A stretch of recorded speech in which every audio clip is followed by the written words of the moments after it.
Well, there's a great line that King has in it. It's one of my favorite lines in all of King, where he describes it's around the destruction of Derry, and he Mm. describes a moment where some absolutely absurd coincidence happens. I can't remember what it is. I think it's a guy who always goes out for his walk, and then the storm drain explodes, and he's decapitated by Yeah, yeah, I remember a. something like that. It's like it is really ridiculous, isn't it? It's almost comic book what happens to Yeah, the guy. and the line that King uses is in a coincidence so obscene, no decent novelist would dare invent it. And it's just one of my favorite lines in all the King. I just adore it because real life is like that all the All time. the I time. mean, I feel increasingly like I'm trapped in a really shitty novel, Yeah, written absolutely. Or a comedy written and show. plotted. Like Yeah, a I think really terrible, mean-spirited, badly written comedy. actually, yeah. I mean, it feels to me like it's like if Aaron Sorkin had moved on from cocaine to crack cocaine and then started writing everything. Because there's all this kind of saccharine, on the surface, there's all this kind of saccharine stuff happening in terms of Hmm. like noble policies and and Hmm. and grand speeches, and meanwhile, absolutely everything is going straight to fucking hell, and no one seems Absolutely, to, yeah. it's Yeah. very, very strange. It is an Um, odd thing, isn't it? It's a strange thing when you can perceive both levels of that. And you can see the yeah. dichotomy. You can see the dichotomy. I mean, I feel like a bit of a humbug sometimes. I really do, particularly around this season, you know? Mm, And don't get me wrong, I love Christmas. I absolutely love almost every element of it. I find it just uplifting and fun, and I like the food and all of that stuff. But sure. when you see things, I mean, for me, a big thing is like the cookery shows. I see it in the cookery shows all the time. I love I love learning things from them because I like to cook. I like to learn Right. stuff. But in my head, I'm always thinking, this is catering to some bourgeois middle class bullshit. It's trying to tell me that this is what the British experience is, you know? Yeah. Where you can go down to your local deli arbitrarily and just get this ingredient and that ingredient and whatnot, or you can just arbitrarily cook this or that. And it's just bullshit, you know? It's Yeah. catering to a class that it increasingly does not exist.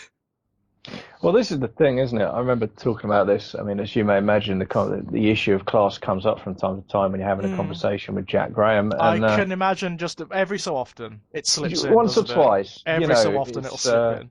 yeah. But I mean, the point that he made that it struck me with some force, and I'm still kind of digesting. I still kind Mm. of look for opportunities like this to say it because I think it's worth repeating. Is that Hmm. at this point, if you're in a position where you're no more than 1 or 2 months' wages away from losing your house, Yeah. you're working class. I don't give You a are shit what you working actually class. do. Absolutely. You Absolutely know, you are. if you And if you if you you know if your roof over your head and a clothes on your back and a food in your kid's belly are dependent on you earning a wage in the job that you are mhm, doing, you are working class. absolutely you are. And it's the notion that there is a problem with that. You know, the notion Yeah. that people are trying to transcend it all the time. It tells you a great deal about the nature of our culture, not just the nature of our politics, because culture informs politics, you know? It's the cultural Mm. climate at which we're at. We are all at the moment, it's that notion that we are all embarrassed princes and aristocrats, you know, Yeah. temporarily embarrassed aristocrats, and we will aspire to that condition when everything goes aright, you know? It's Yeah. complete bullshit. I'm really sorry. It's complete bullshit, but it's also twisted. It's a this hideous sort of Victorian notion that to be poor is to have some sort of spiritual decay or disease. Yeah. It's Absolutely. because you deserve it. It's because you've done something. There's a flaw in you, you know? That's why you're working class. Yeah.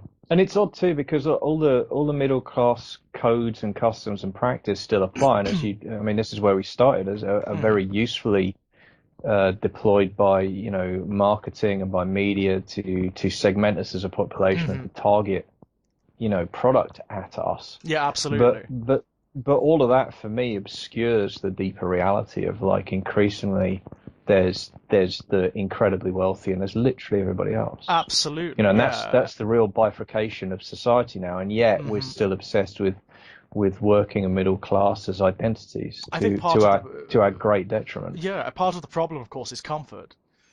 Part of the, Yeah, the big poison is that so many there are certain, I know it sounds awful, but there are certain generations who were born into circumstances whereby they managed to attain some degree of comfort, some degree of security, where they have their homes and their pensions and so on and so forth, and they probably will be all right, you know. yeah. I mean, if only because they're old enough that they're going to die before the shit really hits the fan. Exactly. But I mean, Exactly. probably. Yeah. Probably. Or, to be more accurate, they've deluded themselves that they're going to be all right. It's when it's really going to hit them and they're going to realize that actually it is all artifice. It's a pretension. They are Mm, still, regardless of where they started from and where they are now, they're still working class and still will yeah. be treated as such by the systems that be, you know? Yeah. Absolutely. No, absolutely. And yeah, the drawbridge is getting pulled up, It is. by the hour It's at the moment. starting to reach the sewage is starting to rise, isn't it? And it's Mm. going to drown us all, regardless of where we sit. You know, unless you're on the highest thrones, on the highest spires. Even then, and I think we've talked about this before, there's a wonderful anecdote I remember hearing, and I'm going to scroll this up. I can't remember Mm. who I heard it from, and I can't remember who they were talking about. So great story, Kit. Hmm. But this guy, this guy's some kind of, I think he's a science fiction writer by trade, Yeah. but he specializes in futurist science. So it's like, Hmm. trying to make accurate predictions about the future. And the story is that this guy got hired by a bunch of billionaires or approached by a bunch of billionaires Yes. to say like, can you help us solve the problem of how we stop our security guards turning on us Hmm. once the revolution's happened and we've hidden behind our walls? Yeah. How do we stop the people with guns that we pay to protect us from just killing us and taking all our stuff? Hmm. And the writer, to my mind, gave the only remotely, rational and moral response to that question, which was to say, "Yep, that's a problem you got there," That's a problem. Yeah, absolutely. Yeah. Um, and which is, it's very similar to there's a gentleman, I can't remember his name off the top of my head, but his entire business is that he goes into Fortune 500 companies, people who own these companies, and he basically gives lectures on how they can be more efficient, and but also how they can be more moral, how they can actually work to better the environment and that kind of thing. And he right, actually does a wonderful lecture. It's available on YouTube, where he talks about how very quite recently, like in the last 10 years, he had the biggest meeting of his life with the 5 people who run the biggest companies in the world. The people who are at right, the very tops of these companies, and they're people who are like so incredibly influential and wealthy that you wouldn't know their names because they don't need you to, right, basically, you right. know? And what he was expecting them to ask was, okay, we have all of these resources, we know things are going wrong. How can we use our resources to help things, for example, like climate change, escalating economic problems, and so on and so forth? That's not what they Mm. asked. That's not what they asked. You can probably guess what they did ask, which is, when the disaster eventually reaches culmination, how can we be safe from it and how can we Yeah, profit from it? yeah, yeah, And that yeah. tells you everything. That tells you Yeah, and absolutely everything you need to know. It doesn't just tell you about the mistake we make is that we assume that it tells you everything you need to know about those people, and it does. It does tell you everything you need to know about those people, but more than that, it tells you everything you need to know by the systems that tradition has left us with. That it well, yeah, allows those people. Those are the kinds of people who will aspire, who will reach the top of the shit heap. You know? mm. That tells you Yeah, everything you need to know about the systems that we operate in and why they probably need to come down. yeah. I mean, I'm reminded very forcibly of when I saw Joe Hill at FCon, my first FCon in Nottingham. I think it was 2016, and he was Hmm. promoting The Fireman, which at that point hadn't yet Yeah. come out. And he said he was describing the premise of The Fireman. He said my basic issue with The Walking Dead and the whole zombie apocalypse Hmm. is that in reality, the survivors of the zombie apocalypse will actually be the 1%. It won't be Yeah. us. No, of It'll course be the not. people who have all the money and the guns and the compound and the food. Yeah. And he said, I wanted to do a version of that story where the zombies were the good guys. Yeah. It's a brilliant concept. It really is. I mean, Yeah. because it's more accurate. Yeah, absolutely. But it Ultimately, also it's the positionality of it that I really mhm. like. It's like it's the way of saying like, no, this is what you need to understand Yeah, is that absolutely. we we are the ones who are, Expendable, we're ultimately. yeah, the survivor fantasy is exactly that for Hmm. 99% of us, Yep. Um, so yeah, I thought that was kind of, but I mean, I always think the other anecdote I think it was Daniel Harper who told me about this, but like, you always the important thing, especially with governments and structures, look at what they do, not what they say. But Hmm. there's climate denier in the White House at the moment, Yep. and they're slashing the EPA and they're slashing emission standards and saying, we Hmm. don't know, global warming might not be a thing, greenhouse gases might not be a thing. Meanwhile, the U.S. military, who are the single biggest consumer of petrochemicals in the world, Hmm. are spending billions of dollars on flood defenses. Hmm. Right. They fucking they know. Of course they do. Of They course know. they do. It's not knowing, it's not caring. That's right. That's the thing. The systems are psychotic in a Yeah. very literal way, in the way that psychopaths are very short-sighted. You know, they only Yeah, absolutely. perceive in the immediate what immediately satisfies. They don't actually plan beyond like a few days ahead. That's the way they Mm. work, and that's the way the systems work. It's the way they are. Um, on an almost universal level, across the face of humanity, we are sickened by hereditary problems, by tradition, and we need to learn to get rid of it. We need to learn to cut it out. Yeah, it's interesting. I mean, I think it's slightly more complex than that in that there are counter traditions. There are. I mean, socialism's, whatever, 150 odd years old at this point, maybe not quite that. That's a Mhm. tradition. And that's a tradition that has, I think, still useful things to say in 2019 about how you could structure the world in a different way. Actually, ironically, in a more democratic way in a lot of Ironically, yeah. cases. Ironically. Um, But it's but interesting because it yeah, still and has a patina of not being a tradition, simply because it hasn't ever been done properly. You well, yeah, know, there is that.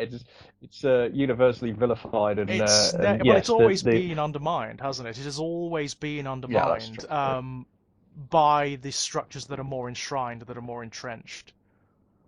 Yeah, I just think it's an interesting. It just reminds me, as you're saying that, I did it. It was free associated in my mind. I always think about whenever, when we think about the U.S. and the Southern traditions in particular. And Mm, obviously, people think about the Confederacy and they think about the legacy of slavery and think about, yeah, modern day racism and the Bible Belt and extremism in religious circles. And all of those things, of course, are real. But I always have to remind myself that Southern American political tradition includes Martin Luther King, absolutely, who yeah. was a Southern.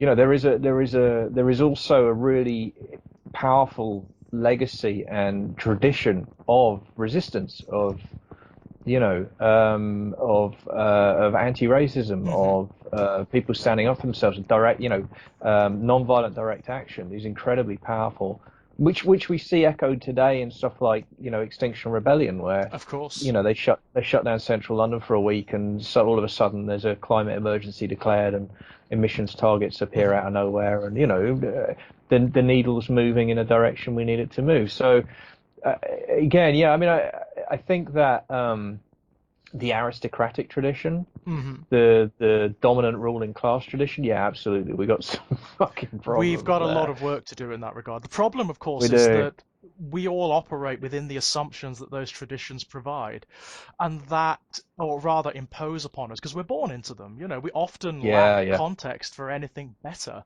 or for anything even not even better, just different. We Well, can't. that's it. I think.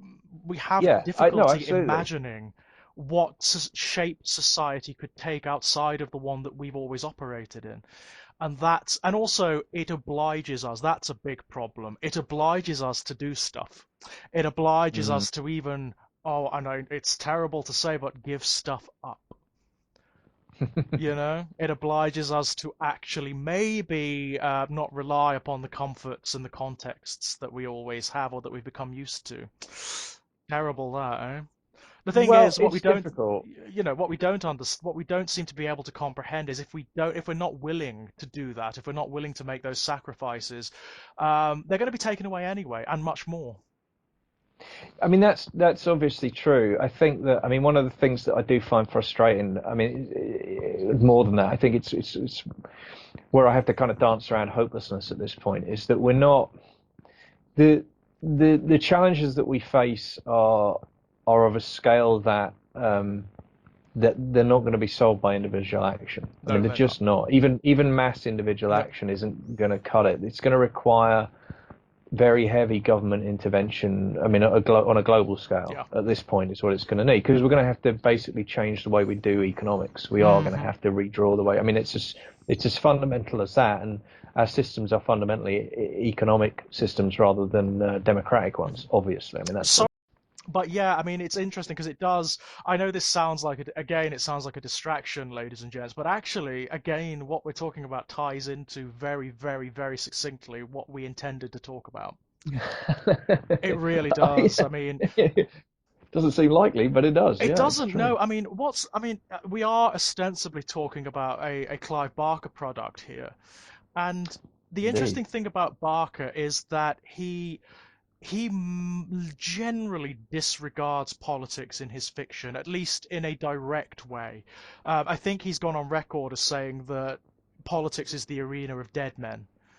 It's the Mm. playground of dead men, and he has no direct interest in it because he doesn't see any hope deriving from it at all. He sees no potential in political systems whatsoever. That said, a lot of his work has a sort of abstract political dimension, does it not? As a result of Yeah. its social commentaries, its metaphysics, and so on and so forth. For example, I mean, Sacrament, you can't really get away from the fact that it is a book about the status of gay men, and therefore intrinsically and ineluctably has a political dimension. Whether Barker intends it or not, or whether he even wants it or not, it's there. Um, and this, what we're talking about today, it kind of demonstrates that. It really does demonstrate how, even when Barker doesn't really intend his work to have political dimension and commentary can be derived from it very, very, very, very easily. Well, I think it's more fundamental than this. I think this is something you and I have touched on before. I'm not sure if we've done it on mic or not, actually, but I think, I mean, I'm personally of the opinion that there's no such thing as apolitical art. I just don't think it's Likewise. possible, Likewise. because I mean, because as we were discussing earlier, if nothing else, we are raised. We are born into a political environment. We breathe Hmm. it like air. We are Yeah. surrounded by all kinds of untested assumptions about the world. Yep. Um, And one of the things that art does or should do, especially the kind of art we like, right, transgressive art, Yep. horror, is confront those assumptions and Hmm. interrogate them. And to do either of those things is a political act, It and is, that's and regardless of what conclusions you draw as a result of doing that, regardless of yep. what you discover as an artist in the process, regardless of what conclusions you draw. And it doesn't have to be party political, and it certainly doesn't have to be left wing. It can go either way, Absolutely. but Absolutely. it is a political act, and Barker is an artist Absolutely. working at an incredibly high level. I mean, in a particular instance we're discussing as a storyteller, that's the aspect of him that we're covering mainly with these rather than the visual art. And as a storyteller, he is determined to interrogate quite ferociously any number of things. I mean, as we've discussed with Weave World, Hmm. he's really interrogating the entire notion of fairy and fairy tales and the Yep. portal to fairy, and really putting that under a microscope and pulling it apart and saying what works about this, what is this Hmm. really about, and what might it look like done in a different way. And there's, I mean, Thief of Always does similar things, I guess, as well, but With that's more children's about fiction, yeah. yeah, exactly. That's really focused and zeroed in. I mean, that's Narnia. That's Neverland. That's Absolutely, yeah. what isn't Neverland really a horror story? Yeah, Hmm. kind of is, and this is why. Um, and with this one, with Candyman, it's urban legend. It's urban myth. Exactly. It's exactly that. I mean, you've read the original short story, yeah, The Forbidden. That no, I haven't. You haven't. Now that No, is I fascinating haven't. because the original short story, which occurs in one of the books of Blood, I can't remember which volume off the top of my head, is Right. quite different from the film. Okay. It's quite different, and the dichotomy between them is really very interesting because the short story, for one thing, it's the film is relocated, as a lot of adaptations of written fiction are. You know, the money Ah, is in the US, so they often ripped up and relocated to somewhere in the US. Not Sure. always to their betterment, it has to be said, often to their detriment. In this instance, I think, if I remember off the top of my head, the original short story, The Forbidden, is set in some downtrodden sink estate in like sort of late 1980s, early 1990s. It's either Liverpool or London. I can't Ah, quite remember fascinating. where, but it still Okay. has a similar resonance. There is still Yeah. a similar commentary on sort of class division, but also on the way narratives work within those structures. What the film does, which I think is absolute genius, the relocation works beautifully. It works beautifully because it's considered. It's not just a case Yeah. of like a studio saying, oh, well, Americans won't be able to identify with these characters because it's not set in America. It's not that at all. They deliberately looked at location and what the significance of the story would be if it were relocated to that particular location. Interestingly, one that doesn't exist anymore, Cabrini Green, of course, Yeah. which Yeah, absolutely. is ironically, I believe, now the exact opposite of what it is in the film. I believe, from what I understand, certainly if you watch the commentary on the DVD of the film, it has Mm. been demolished and resurrected as kind of like upper middle yuppie apartments now. It happens so often. There's a really interesting moment on that in the Wire, which is Mm, obviously Baltimore rather than Chicago, but it has a similar kind of issue with with those project housing, the high yeah. rises, and the inherent kind of crime and gang problems. And as you know, I mean, the show covers it, but it happened in real life. They did the same thing. They bought them Hmm. up, and the city bought them up and just demolished the towers. They Yeah, just blew them absolutely. up because There is it a just an element of sort of controlled devolution going on here, isn't there? Where there is an almost deliberate attempt to uproot certain classes or certain clusters of certain classes and move them on, usher them out to some other place, yeah, or yeah, it's really interesting. I keep them mean, in a but they state where they're constantly transient, where they are constantly at the whims of the city or of the council or of whatever. But there's also, I mean, they build this appalling high density housing that turns out to be basically unlivable in for Yeah, human beings. It turns out to just be horrific to live in. And then the and then the property values surrounding them get high enough that yeah, it makes it worth financially the cost of demolishing them and then building.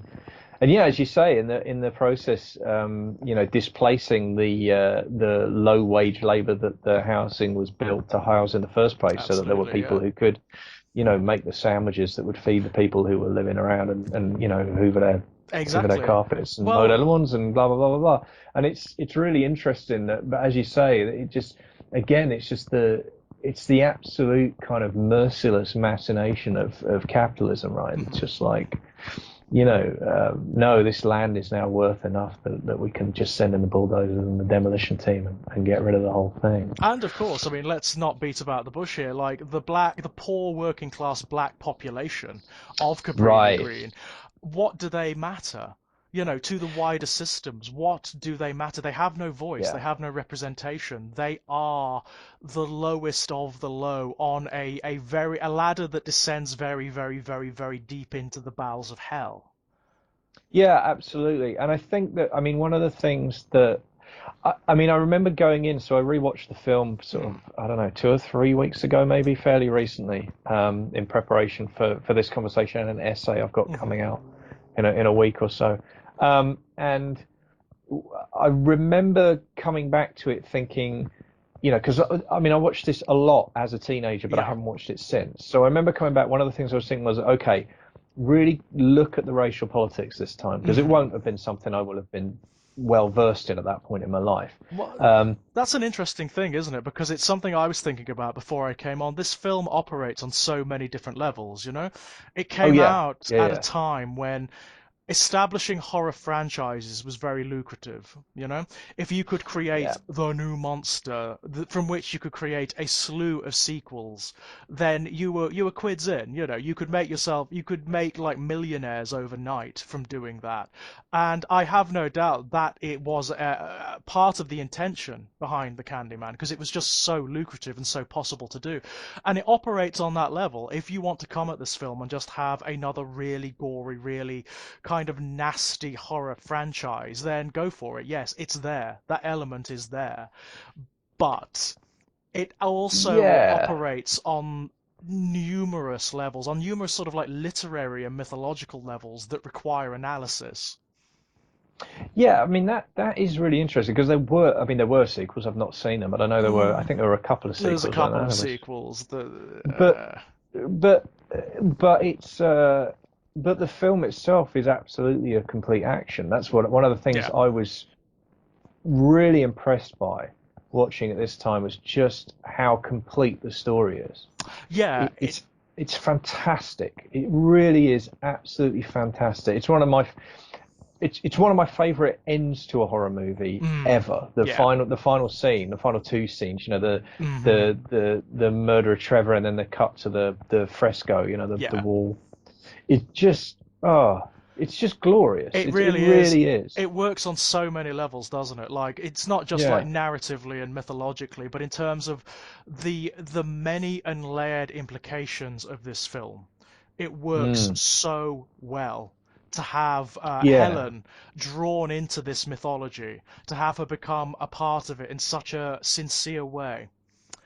I love Yeah. that. I love that so, so much. It says so much about the statuses of these characters. I mean, this film has been condemned for its racial politics as well. You know, Yeah. it seems to derive a lot of very antipodean reactions. So, on the one hand, you get a lot of people who praise it for its racial Mm. politics, and on the other, you get a lot of people who condemn it for them.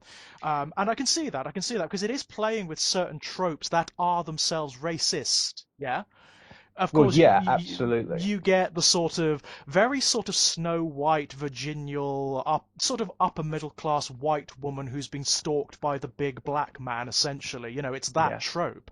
But the thing is, it is very conscious of that trope and is using it to express something about the trope itself. Yeah, it's a matter of commenting on the meta narrative and where it comes from, why it occurs in the Yeah. same way that the original short story does. The original short story doesn't have the racial politics at all, by the way. Okay. The Candyman is there's nothing about the Candyman is not black, for example. In the Okay. original story, he's actually described in the original short story as being this slightly odd-looking, almost clown-like man. He's like got almost like a rag doll. He looks a bit like Wurzel Gummidge. Mm. He's got like a Okay. patchwork coat, and he looks a bit clownish. He looks a bit silly, you know. But the point Mm. of the original book is, which again you get in this film, is that you have I think she's a student or she's sort of like an aspiring professor. So she is from a social strata where she studies things like I think she studies graffiti in the original short Aha. Okay. story. Okay. So she's Yeah. studying an expression that is by its very nature lower and working class, yeah, but doesn't necessarily understand the experience of it. She doesn't necessarily understand what it's expressing. So, you know, she blithely goes wandering into the British equivalent of these projects of Caprini Green, not understanding where she's going, what she's going to Mm. experience, and Mm. thus she encounters the whole Candyman mythology. There is a kind of commentary on the divisions between class structures here and how urban legends work between them. It's Yeah. phenomenally complex to unpick. But then you've got the film, which Yeah. layers very cleverly, I believe, layers in the racial politics that are so much. I mean, they're obviously a part of British culture too. They're obviously a part of British political Yeah. systems, but they're much more fraught and they're much more overt in the US.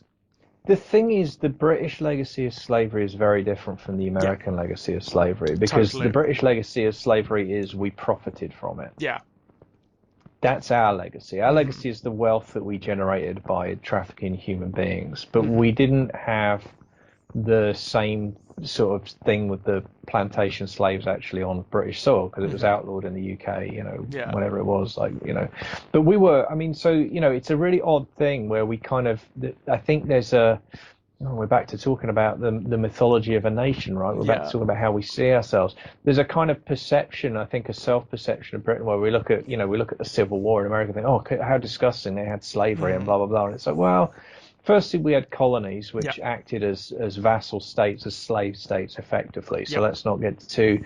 And secondly, we profited enormously as a nation from the slave trade. It Absolutely. was Yeah. British boats were running human beings across the across the ocean Uh-huh. and profiting directly from it. So we don't, our hands are not clean, At but there all, is a no. This is, I but mean, there this is is a before we even get into like the genocides that we actually manufactured, for our own Oh yeah, profit. I mean, the It's, genocides that we committed. I mean, there's, we arguably invented concentration camps in uh-huh. the Boer War. I mean, there's arguments about whether or not the Americans invented them, a couple of years earlier. But We it's, it's exported mass homophobia to the Africas, which the Africas are still suffering under now. yeah, and I mean, it's worth recalling that for all the by the end, the escalation of what happened in Nazi Germany did render it unique in the annals Hmm. of human history in terms of horror and Stalinist Russia. It is worth remembering that Hitler modelled the initial idea of concentration camps very much on the way that the British colonial powers had Hmm. behaved towards the natives of the countries that we colonized. Yeah, absolutely. Um, and it was happening on European soil to other Europeans that made it different. I say just, Yeah, I mean, yeah. but you know what I mean. I know exactly what you Um, mean. Yeah. it was a change of it was a change of subject, but the form was the same, I think, Hmm. at least to start with. And the human So, but it's in implications were the same. Yeah, The effects upon yes, absolutely, individual absolutely. humanity were exactly the same. That's right. That's exactly right. But the interesting thing here is that it's the impact that has psychologically. So British racism does have a different character from American It racism. does. It's It really does. it is interesting in that sense. There is a difference What there. I find But I is that think it's stupider. But the way it yeah, manifests in the yeah, postmodern era, you compare it's very your stupid. British racists to your US racists, particularly your white supremacists, and it does seem as though like the British side are just fucking thugs. You know, they are Tommy Robinson, they are Britain First, they are these uncharming, they're almost aphilosophical. You, Oh you yeah, you can't challenge them academically because they have no academia. They just hate people who aren't white, and that's it, basically. There's no sort of deeper discussion that goes on amongst these groups other than that. The US, I mean, as podcasts like I Don't Speak German demonstrate, there are these sects of organized racism within the US mm. that are cultivated around lots of other ideologies and circumstances as well that are highly academic. They're highly That- philosophical. They have a very, as wrong as it is, they have a very particular ideology that they can use to argue with you, and with those of us who would actually try to sort of argue them out of their perspectives. yes, I mean I would describe them as pseudo academic Yeah, and pseudo philosophical, because once you start to dig under the hood, what you discover is often there's an attempted veneer of respectability, and that's it. beneath Oh, it oh falls look, to it's bits. It's flimsy as oh hell, yeah, but it well I does mean exist. It does oh exist. yeah, Whereas in yeah, the no, UK, absolutely. it kind of doesn't. You know what? In the UK, I was thinking about this. It's more like we have, I think, and again, this is tricky. Cause and effect can get jumbled up with stuff like Mm, this because we are talking about culture. But I do wonder yeah, sometimes about the culture um, of British comedy, in particular the strain of British comedy that delights in cruelty. yeah, We do have a kind of, and it delights particularly in crude and very vicious cruelty. This yeah. is not, it's not, despite, we pride ourselves on our wit and subtlety, but actually, there is a strain of British comedy, especially Yeah, it just feels to me, especially I guess white British comedy. I'm It's thinking of. bullying culture, isn't it? It's sort of like the It is, enshrinement of yeah. bullying culture, yeah? It kind of is, yeah. And I think it somehow it kind of links in with this kind of this cringe comedy thing that's Hmm. been so incredibly fashionable for the last, well, I guess the last 20 years really now, because It's The the Office was the comedy thing of that, kicking down, ultimately, isn't it? yeah, It's laughing at people's misfortunes, and it's not a great hop, skip, and a jump away from laughing at the disabled person because they are disabled, or laughing at the yeah. trans person because they are trans, or laughing at the gay person because they're gay, or the black person because they're black, or the foreign person because they're foreign, you know? Yeah, no, absolutely, and I think a lot of the defenses of racism, hide behind certainly in British culture, hide behind this notion of like, oh, it's just a joke, can't you take a It's joke? just a Like, joke, yeah. I mean, we pride ourselves on our sense of humor, and yet, especially the kind of nationalists and Hmm.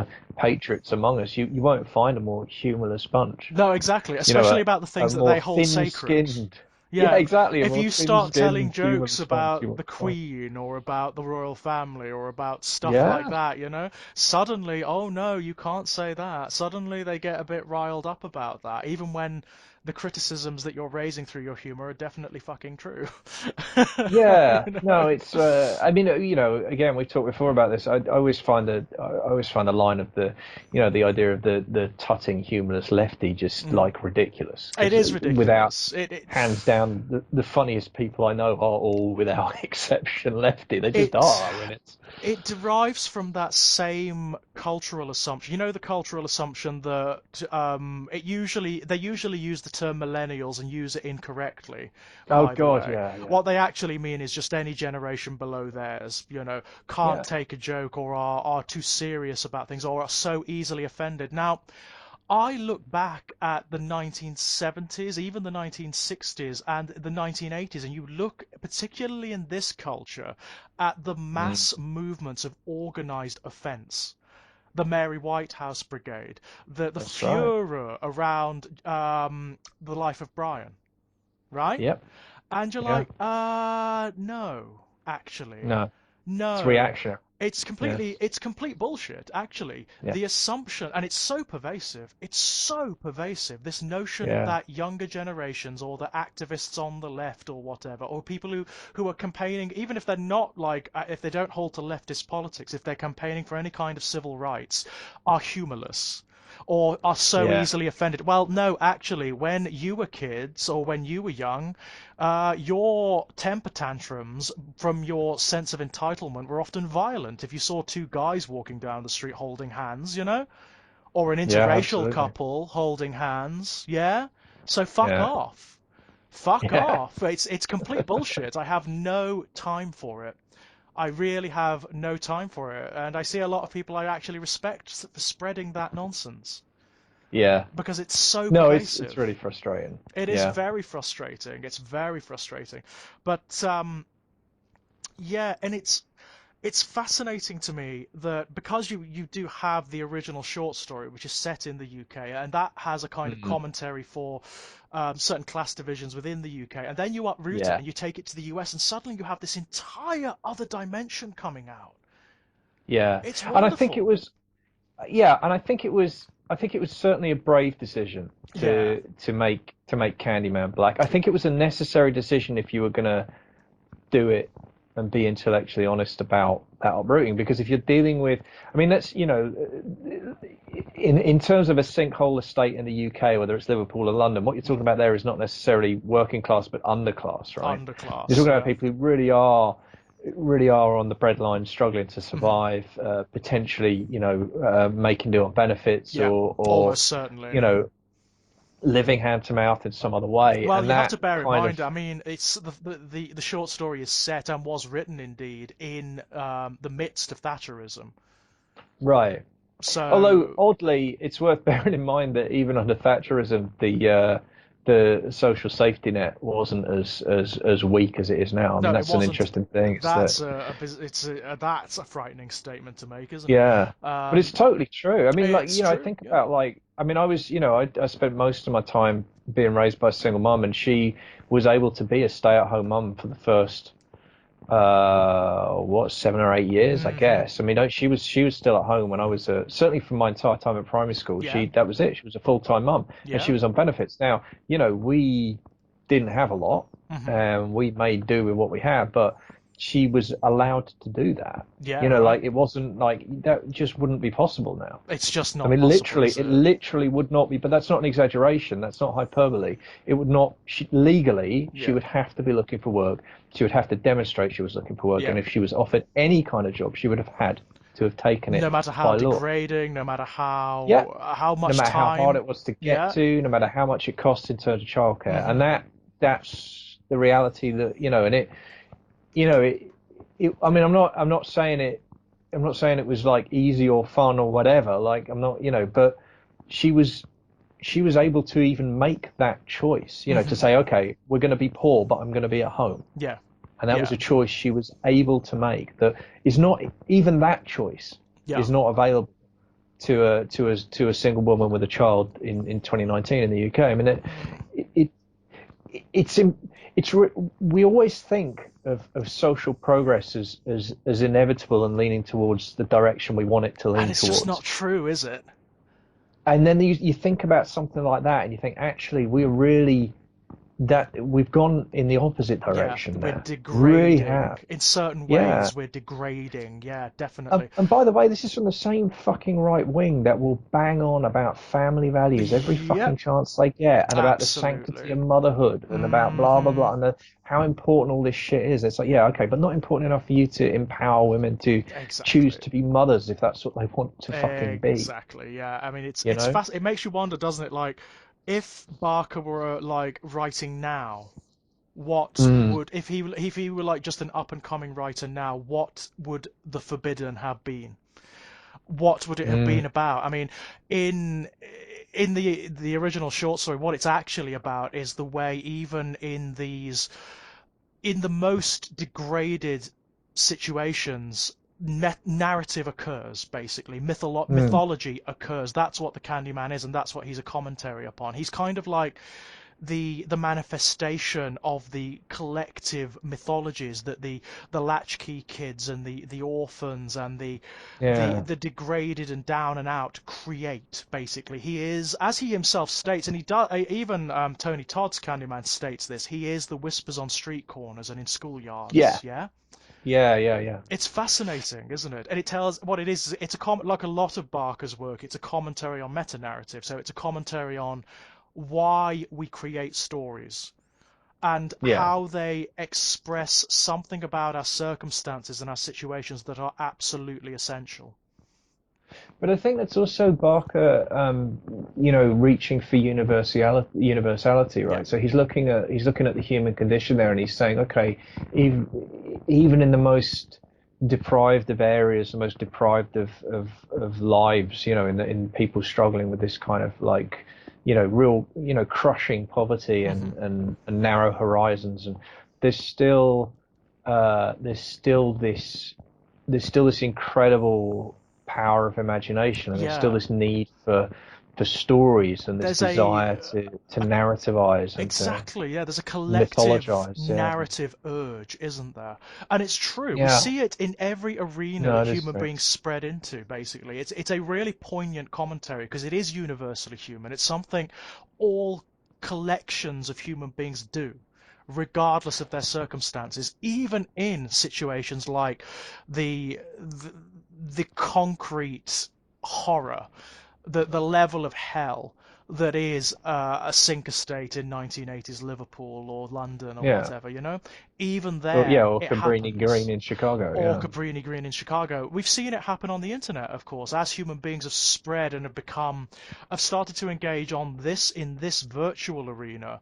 We've started to see mm, urban myths cropping up here, things like the Slender Man, like the Rake, like Momo, and yeah, yeah, so on. The dark web, mimetic videos that curse you when you watch them, and all of that stuff. It spreads through yeah. every arena in which human beings operate, and it accrues to itself this sort of like collective expression of things that we can't necessarily express directly. It's really cool, and it's exactly what the film does too. Yeah, and it is really interesting. But I think that, I mean, for me, the the guts of choosing to add the racial dimension to that story, Mm, because I think once you've decided that Candyman's an urban legend and he's in Cabrini Green, I think he does have to be black if it you're going to has be to be. honest. Yeah, well, Uh, if he were not, this film would be actually we'd be dissecting it in a very different way. I think we'd be ranting about it. Yeah, actually, that's interesting. Would he have to be black? No. I mean, okay, so the alternative version of it would be what? He would have to be, well, given his origin story and given that idea of Mm, that history, there's a version of it. I guess there's a version of it where he's where he's a slave owner, where he's possibly. one of the, one of the ruling class and he's Mm, cruel in that way. And then, but then, see, this is what I wanted to get into actually, because this is the central bit of the myth that really I found my mind picking away at mm. here. So, one of the things then that I think Candyman represents is a revenge fantasy. There is an element of that to it, yeah, definitely. But it It, transcends that as well, doesn't it? You know, it comments upon the notion of a revenge fantasy and then takes it onto slightly other levels. except he victimizes his own class, so that doesn't really Yeah, work. I mean, it's really, really complicated, but the notion of the creation of the monster, because his origin story is horrific. I mean, that's yeah. one of my favorite sequences in the film, actually, because it's this wonderful actor. He only has really that one scene, I think. Hmm. And he looks like the guy who used to do the horse racing over here, John Craig. He's got that Hmm. wonderful mutton chop. Um, is he English? I Yeah, can't I don't remember. know But whether anyway, he is. The character's definitely English. Purcell, yes, I that's think his right. name is Purcell or something to that effect. And Yeah, I think it's very deliberate that he is English because he is the very I agree. image of the sort of distanced academic who kind of understands the politics and the culture on a very academic level, but not on any real Yeah. level. It's Michael Culkin's the actor, yeah, and it's an amazing performance in that particular scene. And the interesting thing is, so this is a movie that employs narrative flashback a lot, Hmm. and often the narrative flashback will be a visualization of a story you are being narrated, and that Yeah. happens in the very opening of the film. You hear, Helen's interviewing a student about the Candyman myth, and then Hmm. suddenly we're seeing her version of the story on the screen. Yeah. But interestingly, when Purcell is telling the story of the origin of Candyman, you don't get a visual flashback. No, it's just him Um, telling it, isn't it? it's just him telling it with sound. Yeah. So what you do get is these sound effects that bleed through of screaming and Hmm. of burning and bees and all that kind of stuff. So you get this kind of soundscape building up. Hmm. But the actual camera is just pushing in on his face and pushing in on Yeah. Helen's face in a reaction shot as you hear this origin story. Now that's a really interesting creative decision Yeah. It is. where the other all You the other know. flashbacks and tellings of the story, you see them. You see the Hmm. kid with his gonads ripped off in the Yeah. toilet later on, and you see the opening one of the girl, going off with the bad guy and then looking in the mirror and doing the thing. Oh, You it's see vicious, those, isn't it? You know, it's yeah. absolutely visceral and vicious. It wants you to. It really does want you to feel the violence of these But I situations. but I do think the decision not to show his origin story is significant, Hmm. and I wonder if it's what I wonder is it's almost like it's a reverse narrative trick. I wonder Hmm. if the ones we see are legends, Yeah. and when we hear the story, that's the truth, which is why we Yeah. don't see it. Because the original Candyman story that we see at the beginning, I mean, that story doesn't make any sense. Of I was course. thinking about this because if she's killed in the bathroom, if the girl is killed in the bathroom, Hmm. how do we know she said Candyman the last time? Yeah. We don't. Uh-huh. There's no way of knowing that unless someone else was in the room, which they weren't, Hmm. and the guy who survived doesn't know. So like, there's no way that story can be a true story. It's Yeah. not possible for that story to be a true story. It has to be supposition. It has to be made up. Yeah. Similarly, It is an urban legend by its very nature. it is, yeah. And similarly, the kid who gets castrated. There's that thing about like this. This. There's no narrative thing that suggests this actually did happen. Hmm. Whereas Candyman's origin story, we don't get the visual flashback, and that seems to paradoxically imply it might be real. Like he might have actually that. Interesting. And I don't know. I don't know why. I mean, I'm fascinated by the decision because it feels right. Yeah, That's what I love about it. Like viscerally, it works so well in the film to have that sequence alone where you hear the legend but you don't see it. You get these yeah. bits of the pictures and the voice and It the also sound effects. works beautifully given the situation. You know, you've got these very sort of well-to-do, rather privileged academics sat around a table in a restaurant Oh, it's interesting. that's obviously rather Yeah, good, you know, yeah, talking yeah, about the utter dereliction and abuse of a black slave, yeah? yeah. There's also so much packed into that scene. I mean, this is one of the things that I wanted to get into is just how well this movie does storytelling. Uh, I mean, that sequence in itself, the performance from the actor from Culkin is a great oh, it's bit of brilliant. I mean, verbal storytelling. he is such a wonderful character because he represents so much. I mean, in any other horror film, he would just be a prick, wouldn't he? Yeah, And he yeah. is a bit of a Oh, prick. He he's a does. horrendous prick. He's an horrendous prick, but at the Yeah, same time, he represents something metaphorical, symbolic that a lot of the characters do. He is, in many respects, the opposite of the Candyman. You know, he doesn't even operate in these cultures, but presumes to know everything about them. And not only that, he presumes that over Helen as well. Have you noticed that in that yeah, scene, and in fact throughout the film, Helen, there's also a commentary upon Helen's status amongst this class. mm, She is absolutely. she's kind of similar to the Candyman. She's kind of similar to the people in Cabrini Green in a certain way, in the sense that she's a younger female who I don't know whether it's explicit in the film, but it seems to suggest that she comes from a lower class. That she's kind of achieved Yeah. this maybe because of her boyfriend, or maybe, you know, just through striving or through luck, you know, she's managed to transcend her own origins a little bit, but she's still an outsider. Yeah, and that's really interesting. And there's a thing there about positionality, which I want to Mm, come back to. But I mean, you're right. One of the things I was unpacking in that scene in terms of the storytelling was, in addition to the story that's being told, there's the story of these four people and the yeah, way they interact with each other. And the movie is incredibly efficient at setting up those. You understand those people yeah, incredibly quickly and their relationships with each other and Helen's antagonism or mutual yeah. antagonism with Purcell. Very clear. And Trevor, oh my God. I mean, it's a Oh, wonderful performance. I love the actor. mm, Xander Berkeley. I've seen him in a bunch of things. He was in a couple of seasons of 24. He played, mm. this slimy boss character to Keith Sutherland's Super Spy, and he was glorious in that. But he's glorious in everything he does, and he always plays this kind of heel. He's Yeah. never like a romantic lead. There's always something else There's going on with something him. slimy, isn't there? There's something Yeah, serpentine going but on. he's so good, and he's great in this because this obviously there's one of the lurking subplots that's running under the surface is he's sleeping with one of his students, and Absolutely. I mean, one of the other subplots that comes through that is the notion of the hysterical woman, of course. It oh unpacks the yes, myth of the hysterical woman. So you not only have the meta narrative of the big bad black man attacking the white woman, you will also have the yeah. notion of the hysterical woman who loses her mind and the put upon husband as a result of that, you know? It's very Well, that's deliberate. yeah, It's very and deliberate.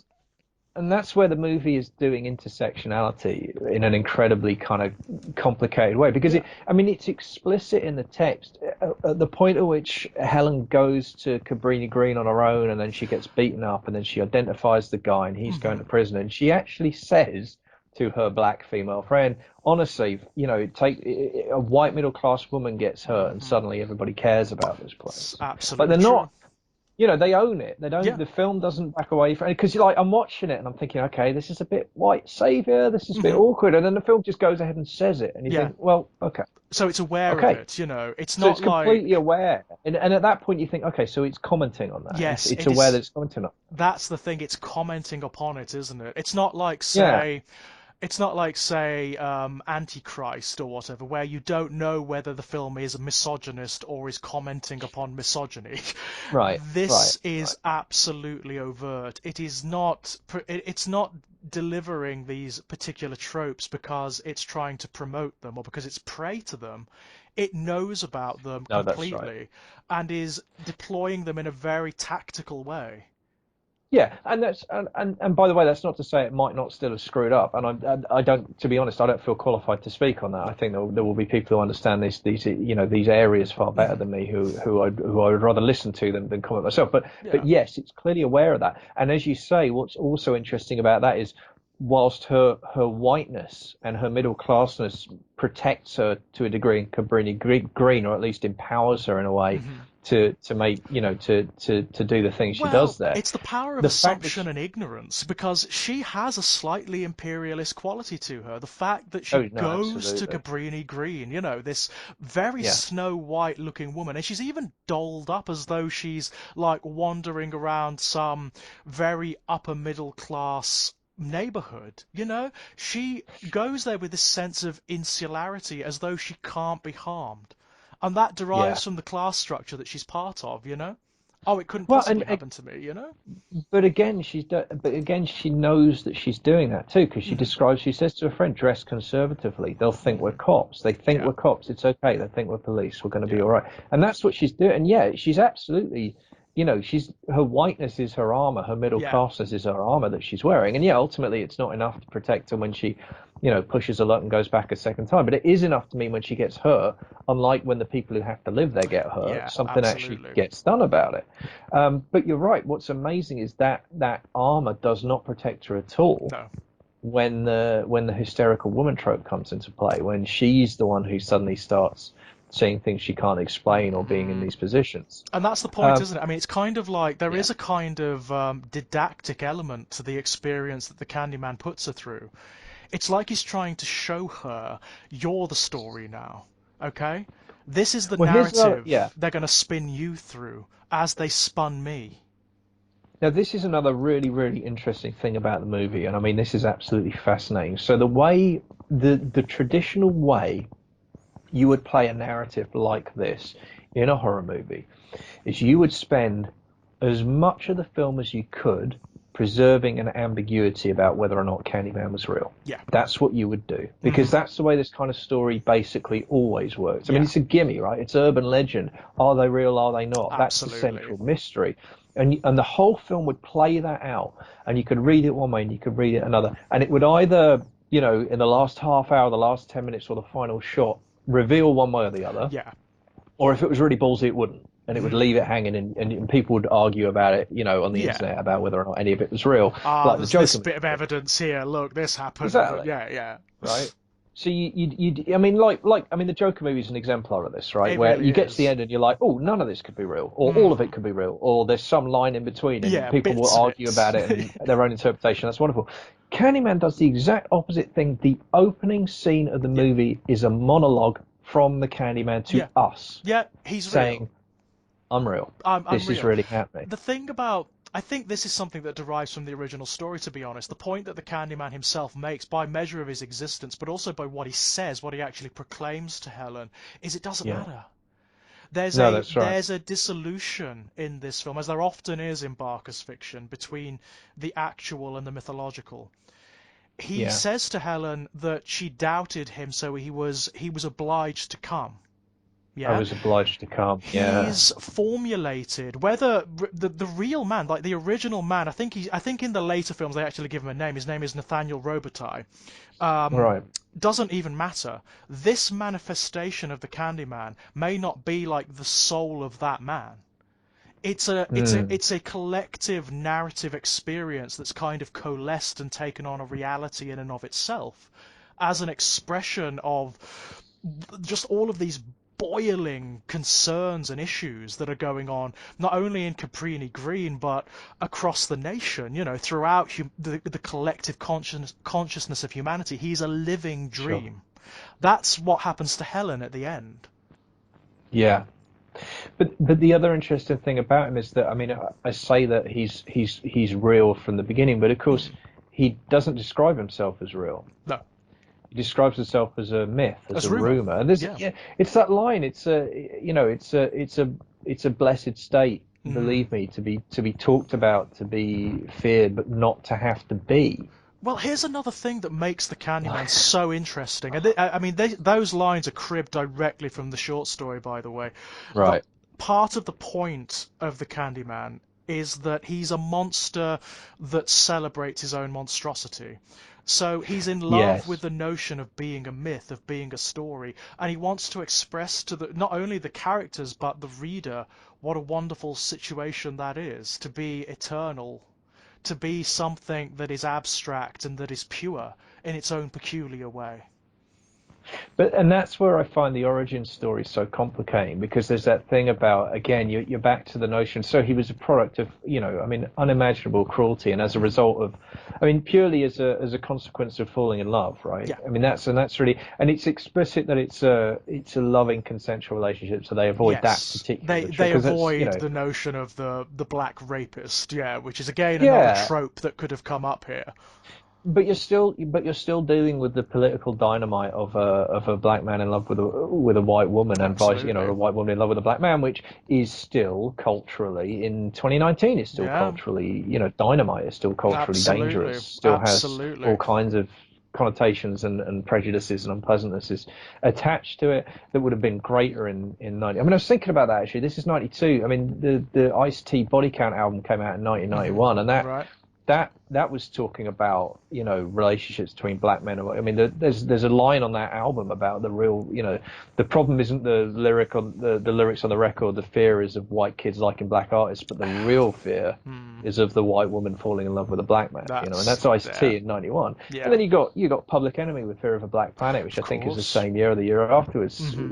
Talking about about interracial relationships and that whole kind of thing. Hmm. Um, and And, it, considering that those tensions were so high at the time, to create a film like The Candyman, I mean, in a yeah, way, it's kind of inevitable because it is expressing those tensions, it's exploring those tensions. But to do it yeah, in this way that's so complex is dynamite, isn't it? And in yeah, horror as well. I mean, yeah, absolutely. at the time, horror was kind of moving away from the slew of cultural commentary that we'd had since the 1960s, arguably since Night of the Living Dead, I was right gonna through say, yeah, the 1970s and 1980s, into the sort of saturation of franchises, yeah? So the yeah. notion of a clever horror film that had this level of cultural commentary, it was starting to die off. Yeah, I mean, I think the other thing is that just horror has inherently been a very white and very male genre. I mean, Of course it it has. just has historically, culturally, Of it has course it has. been I that. mean, traditionally, certainly in mainstream horror cinema, this was a big film. This was massive. Yeah. It's easily the biggest of Barker's films. People don't seem to Oh get yeah. that. Obviously they assume Hellraiser, which was the breakout Yeah. one. This film did gangbusters when it came out. It was really popular. Um, but to do Well, it I'll at, tell you. I mean, this is yeah. I mean, this is almost a little bit of a tangent, but just anecdotally to tell you how powerful this film was. So the actual I became aware of the urban myth of mhm, Candyman for months before I realised it was yeah, part of a movie. yeah, right, right. Not only On, that, on there's a Not an great exaggeration, on the playground. Yeah, yeah. It's likewise. There's a great story. There's an interview with Barker online, right, where he talks about getting this letter from a really angry African American academic saying, "How dare you crib from our culture? How dare you take this icon from our culture and use it in this way?" And he said, "I made it up. It's not Yeah, real." yeah, It's not real. yeah, It's not cribbed from anywhere. It's like a yeah, combination of Bloody Mary, obviously, and lots of other characters, but I made him up. There is no yeah, like actual myth of the Candyman, but there are even like academics who study this stuff who were yeah, taken in, basically. yeah. I Well, mean, I mean, the myth spread wider than the film. I yeah, mean, it really did, and I mean, that's one of the things that I love about it. That's one of the things I think is just so amazing about it, is that it became, in its own little way, it became its own cultural artifact uh-huh, in exactly the same way as the mythology of the film expresses. It was, and I remember people in the playground talking about, people who'd said it 3 times or 4 times yeah, and then bottled it, yeah, and so says they said it 5 times, but I bet they but I didn't. I bet bet they any chickened money they out. bloody didn't. Yeah, And then someone will have a friend of a friend of a friend who did say it and then did die, yeah, right? and Yeah. it's always completely So unverifiable and the commentary upon urban myth becomes an urban myth in and of itself, thereby proving its own point. but it's wonderful too because what I love about it is it's one of the it's such a fucking brilliant urban myth. It It's is, it's such a great. great idea because it's the classic. What I love about it is it's the classic, and this is elemental dark stuff. This is Yeah. exquisite corpse level scary, right? Yeah. This is about the notion that we meet our aggressors halfway, right? Uh-huh. It's about the idea that there is some part of us that is pulled towards victimhood, that is pulled Yeah. towards death, that is Mm-hmm. pulled towards our own destruction. Because you invite this guy, you Yeah. say his name 5 times in 5 fucking times. You don't do that by accident. No, absolutely not. It's You a deliberate act, you isn't it? it's an act and it's a teenage act. It's an act of It risk. it does say a It's lot, an doesn't invitation it? to danger. Ah, it's so It kind of great. I mean, explores it's so yeah, much about like the innate morbidity, the sort of the thanatic yeah, urge of humanity, yeah, whereby I do want to touch it to see if it breaks and makes a pretty noise. I want to yeah. know what it feels like. I want to know what the fire feels like, so I'm going to put my hand in it. And the pull, the pull will be different things. For some people, it will be a determination to express rationality, right? Yeah, To express the supremacy of their own rationality. For other people, it will be a dare, an act of yeah, temptation. For others, it will be, hey, this is very Barker. For others, it will be the Uncle Frank thing, right? It will just be, yeah. is there something else? That's And the it. desire to touch that, whatever it is, whatever the cost, the desire That's to what it would see be that and for touch me. it. That's what it would be for me. Right. That's what I would want to know. Is there a metaphysics? Is it real? Yeah. Is there Is something it out real? there? And Is there a way of breaking reality through an incantation or through like right, solving a puzzle box, for example, or whatever? right. But what I mean for me, what elevates it above even the mythology of Hellraiser in this sense is that it's even with the puzzle box, there's an element of like you might not know what you're doing, and if Yeah, you don't tough shit, you're still. I mean, that happens with Kirsty explicitly in the of first movie, course. right? She opens the box not knowing what it does, and then Hmm. things happen. Whereas with this, it's like no, this is you can't do again. You can't do it by accident. No, you know the Uh, story. The only reason you would do it is because you know the story, you know? right. And Um, I just love that. I love that. There's something so powerful. There's so much packed into that yeah. incredibly simple idea. Well, it takes it even deeper than the sort of class and racial politics, doesn't it? That takes it right back to Mm, fairy logic, basically. yeah, It is high mythology. It is deeply ingrained mythology and fairy tales. It's the notion that you can call up goblins or fairies by yeah, saying, absolutely. by making the right propitiations, essentially. Um, it's brilliant. It is It absolutely is. beautiful. It it is by its very nature, it's a suburban fairy tale. Yeah, but it's also. I think it's also. I just think that stuff's so incendiary too. I Yeah, really do. I think there's something genuinely kind of. Um, I'm skipping around using the word dangerous, but just the idea of like, and again, it's echoed in some of the darkest stuff in Exquisite Corpse for me. It's that yeah, notion of like that really scary notion that there is some part of us that that is like that's nature is to be predated upon and yeah. to To sort invite of that touch the predation. wound, basically. It's that Yeah. part of us that doesn't let the scab Well, heal. It's that more part of more more than us. that, I think, to not just touch the wound, offer our throats. Yeah, right. To You know? submit. There's a submissive Yeah, element, isn't there, to this? yeah, And that's played with too, of course, because the Candyman, yes, for all of the metaphysics he represents, is also a kind of. It dares to say that the creature that he is also, in its own particular way, predatory and an enslaver, in fact.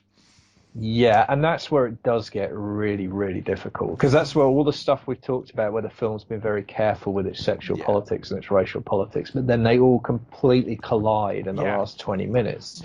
Because the thing is, it looks very much like Candyman has the power to mesmerize. It looks very yes, much like it's hypnosis is what he does to, or some yeah, version of that. Now that is coercion. There's Yes. no way around that. That is inherently, you don't, there's no sense that it's voluntary on Helen's part, No, right? she is a victim Until all the way arguably through. until the very end, where Yeah. she makes a choice. But even then, she's being forced to make a choice under impossible. I mean, she's basically trading her life for the life of a child, she Yeah. thinks. Yeah. So that's not that again. That's coercion of the most brutal kind. Hmm. That's a level of kind of emotional blackmail or whatever you want to call it. I mean, that's utterly horrific and inexcusable. Yeah. And that, but then Candyman is a monster. By his And very nature. he is, you know, he is unapologetically a monster. That's But it's right. still I mean, that is tough though. I mean, that it's an interesting thing rewatching at this time. I think I had not. That's something I hadn't appreciated as a kid. Yeah. Is just there's a couple of scenes in this movie where it just fucking goes there Yeah. to such a level, and I was shocked, and I was Uh-huh. shocked at like how relatively shocked I hadn't been as a kid, I guess. I don't know. I mean, the dog's head was a Yeah. moment that Yeah. I just blanked, I think. And I was like, fucking Right. hell. So You know? it's the fact, I mean, it's very Ooh. clever because it's the fact that it's placed Helen in that situation Oh, it's where she's brilliant. clutching the knife, you know? Is it, Oh, when it's, the cops come in and she's literally got the woman pinned to the ground with the meat yeah, cleaver in her hand right, above. right. It's just like, oh, And you're you're like, fucking oh kidding my me. God. Yeah, I no, it's mean, wonderful. and the fact that her comfortable middle class life has been taken away from her so easily Yeah, by nothing, really, literally yeah. by a rumor on the breeze, literally by a story. It's fascinating, isn't it? It's a But fascinating it's commentary. But it's also she's become a murderer, right? I mean, Yeah, the moment when she sees him in the hospital and then she watches the tape back and he's not there. yeah, right. I mean, that's the moment where, as I say, if you were playing this narrative out as a is he or isn't he, that's the Hmm. moment where it's like, okay, so actually she's psychotic. Yeah, yeah. She's having a psychotic break, and she's becoming the Candyman in this break, in this kind of it's a Which, split of course, personality. would make the film a very different type of film. It would actually Yeah. make it, because there was around this era a slew of misogynistic horror. Do you remember? You Well, had, you when is there had not? I mean, single white female. You had yes, yes, the yes. hand that rocks the cradle. Yeah, and There were a few. There were a lot of like hysterical women killers around this yeah, and era. not a horror movie, but a kind of I mean, quite a bad film as well, a psychological one. But there was that I think it was called Sliver with Sharon Stone, which was Yes, of another course. one that was kind of. I mean, it wasn't horror, but it was very much in that kind of in that niche area, I think. And of course, Yeah. going back a little bit, you had Fatal Attraction, and Fatal Attraction, of course, which is like kind of like the text for I misogynist think it horror, is. isn't it? Yeah, I think it is in a lot of ways. Yeah, You know, it's quite an incredible film in a lot of ways. I mean, it is. I mean, an interesting film, and it's not it's fascinating not one to I unpick. It's fascinating to unpick absolutely. because the way that film forgives the adulterous husband, you know, Yeah. but doesn't And forgive it's Glenn Close, I you know it's know? incredible. But although interestingly, I mean, what's really interesting with that film is it's worth hearing Glenn Close be interviewed about it because she's Yeah, quite adamant yeah. about that character, and she's very fierce. I mean, not even I was going to say defensive. That's not Uh-huh. right. She's protective of Protective that of the character, character, yeah. which is really interesting. In similar ways that Jodie Foster is about Starling in Silence of the Lambs. Right, I mean, right. famously refusing to come back to do Hannibal. Of I course, mean, the yeah. quote was, "Yeah, they offered me a lot of money, but I'm not going to betray Clarice. I would never Right, do that." That's right. and Glenn Close has a very similar relationship, I think, with her character in Fatal Attraction, which is, I mean, is interesting because Hmm. for me, that kind of almost forces me to re-examine the piece at that point, and to say, well, Yeah. okay, so It kind of makes you want to go back and watch it again, doesn't it? And sit and think, it hang does on, because like, how does it frame this character? Is it because well, my reading of it yeah, from memory alone, and it is a long time right, since I've seen it, I will say that it's more yeah. sympathetic to the husband. I mean, I think it is. Yeah, I think it absolutely is. And I don't know how much of that is down to Michael Douglas being Michael Douglas too. Hmm. I mean, the thing that would be interesting to do would be to read the script. Yeah, I think definitely. that would be a really interesting exercise. See what's on the page and then Yeah. think about what's on the screen. And of But course, yes, so you're right. much There of this was is framing as well, isn't it? Like you could have yeah, yeah, framed the yeah. film in such a way that it makes that character more just more fleshed out. It makes them more Mm. interesting than just being the bunny boiler, which the film, of course, coined. Yeah, well, absolutely. But that, I mean, that's the thing, though, isn't it? That's almost like where you wonder. It's like what we were talking about earlier, the culture of cruelty, that culture Yeah. of cruel comedy. The, a film that I think, I mean, it may be a misogynist film, it may be a Mm. terrible film, it may be, in that way, but a film certainly that is more psychologically complex than that becomes in the popular vernacular, the phrase bunny boiler Yeah. then just gets hurled at any woman that won't put up with shit from a man for any Exactly. reason at all. Exactly. Basically, like it just becomes a term of abuse that is used Yeah. to belittle real world women, Mhm. uh, you know, Despite the for fact that in the original film, I mean, technically, the bad guy is the adulterous husband. If he hadn't had the yeah, affair, it wouldn't have come about in the first place, would it? So, you know, no, it's and it's the thing is it's like it's about I mean one of the things that the film's playing with is this idea of like the idea that you can have a casual affair, the idea that you can mm, just and it's like it and for me anyway, one of the things it's about is just the unexamined sociopathy of that yeah, exactly, yeah. from the male perspective. It's like what the fuck are you talking about? Like you're doing something that would absolutely devastate the person you claim to love above all Uh-huh, else, the right. person you have made public declarations of fidelity to, the person who Hmm. and but it's okay because she won't know Yeah, about it. right. It's okay because it's just a one-off thing. Like what the Hmm. fuck are you? Like that double standard. And as you say, I mean, my memory similarly is that that goes relatively unexamined, but it is, the core of the film is the whole movie pivots on that point, on that Hmm. decision, on that choice that's Well, made by the guy. without it, there's no movie, is there? There's literally no Exactly. story. Exactly. Um, Exactly. but Exactly. I find it fascinating that there was that. It was very short-lived, Yeah. but there were quite a few of them. Very high-profile misogynist horror films around that era that Yeah. were Yeah. And all the rocks the about cradle. Yeah. the hysterical woman, all about the trope Yeah. of the hysterical woman, and that's what the Candyman would have been if it had come down on the side that she was just hallucinating. Yeah. Yeah. And instead, it's so much worse because she's Oh, facing something that's impossible. She's yeah. facing something that can't be fought. She's wrestling with stories. She's actually Yeah. wrestling with a predatory myth. And Yeah. then the thing is that one of the reasons why they can't see the Candyman is that those people are immune to myth. They're police officers. They're parts Mm, of the machine. They are yeah. not prey to these myths, and therefore they wouldn't see him, would they? Which is interesting because it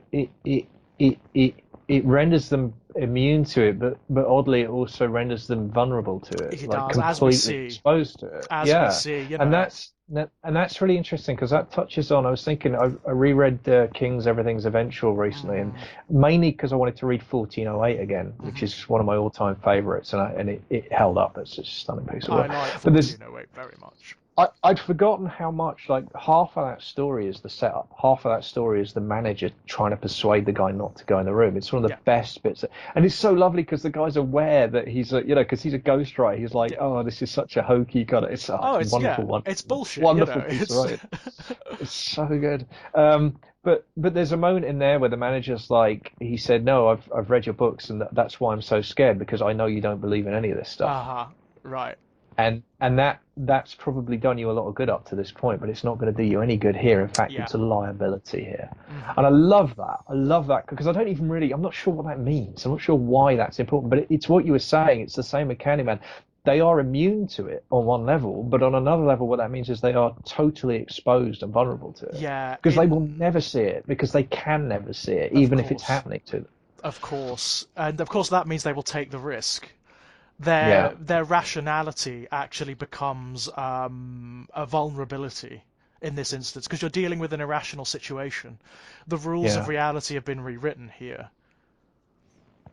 Except for Helen, who's forced to. She has no choice. Once Yeah, she said his name 5 times, that's it. It's done. the compact is made basically. But that said, she does it knowingly, and again, it comes from this place of like, oh, and she does it in a very playful way, doesn't she? You know, it's a joke, isn't it? It's a game Mhm. when she does it. Like she's smiling, you know, in the mirror, and of course, it comes from that place of being this insulated white woman who doesn't understand this Yeah, I mean, world. and it's the same thing for her. It's an assertion of her rationality. That's why Exactly, she does it. It's an exactly. assertion of her power over the myth. And of course, in the moment that she does that, what she's actually doing is throwing down the gauntlet to the myth. Yeah. And yeah, everything from that point is inevitable. I love the moment, by the way, when she does that. It reminded me of something else. We were talking earlier about kind of gentrification, I guess, the fact Uh-huh. that the towers were demolished.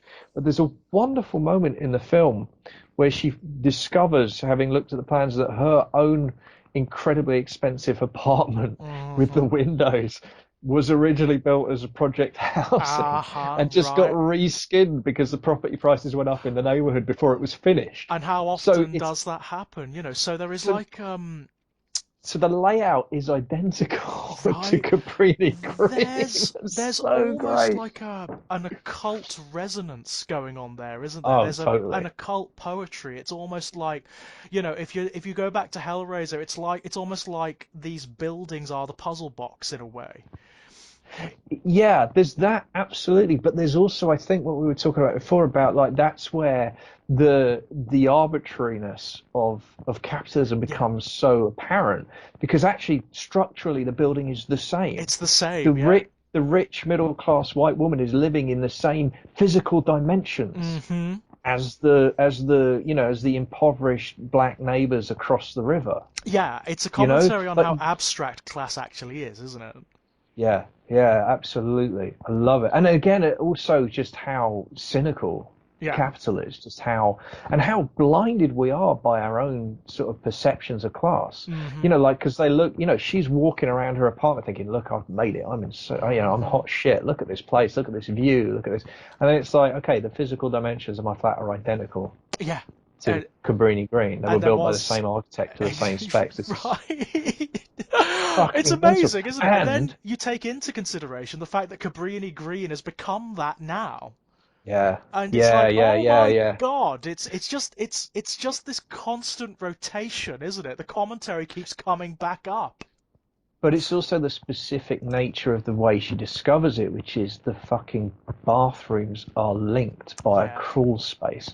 And that is a genuinely I mean, it's really funny because obviously we've talked about the mythology. Yeah, the mythology is creepy as hell. Uh-huh. But for me, actually, almost equally as creepy is the notion that your own house, Uh-huh. the place where you feel safe, your security, your inner sanctum, actually has a secret mode of entry Uh-huh. that you know nothing I about. mean, in and of Fuck itself, off. yeah. I mean, because one of the subplots of the film, of course, is that there is a physical guy who's Yes. proclaiming himself to be the Candyman, and he's Yeah, actually he's harming, you know. trading on the Candyman myth, Yeah. right? And he uses a hook as a method. Yeah, right. And he's the drug dealer who runs Cabrini Uh-huh. Green. Yeah, absolutely. But that fucking crawl space is real. That's a thing where Uh-huh. like people, it's into the bathroom, the Right. most private and intimate room in the house. The Right. place where you are always on your own. Please It's God. in and of It's itself like that would make a good ah. story, wouldn't it? Yeah, For like a absolutely. No, murderer, it's fucking brilliant. It's gaining Sherlock ingress. Holmes. Yeah, it's a locked door mystery, right? Yeah. But the And it film turns out there's a crawl space. incorporates that.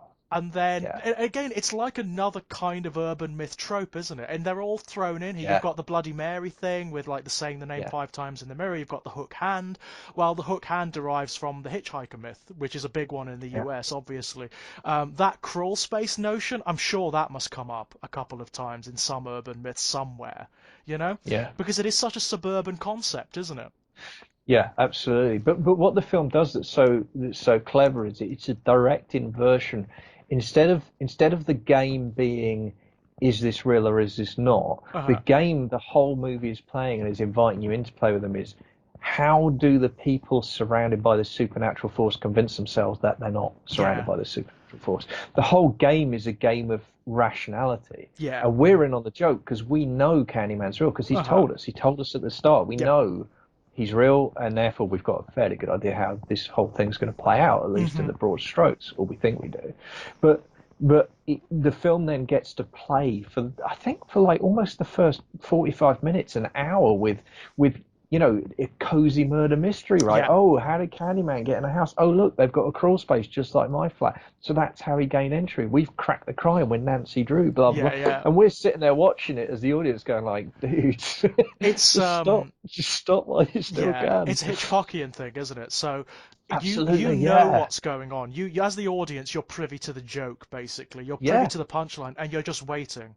It's an exercise yeah. in tension. It's a brilliant thing for a horror film to do, where it Oh, it's shows you the fantastic. reality, and then Yeah. it tries to convince you that actually the reality isn't the reality, and there's something else going on. So you're just waiting. You're like, okay. And then it throws in like the other complexity of there actually being a guy pretending to be, Yeah, or using the Candyman myth. So you're like, oh, okay.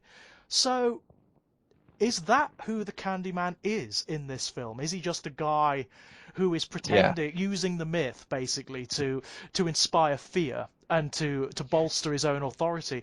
And then it takes it further and further and further, and it just keeps going. It reaches the point where it just completely transcends any parameter, particularly at the Yeah, end.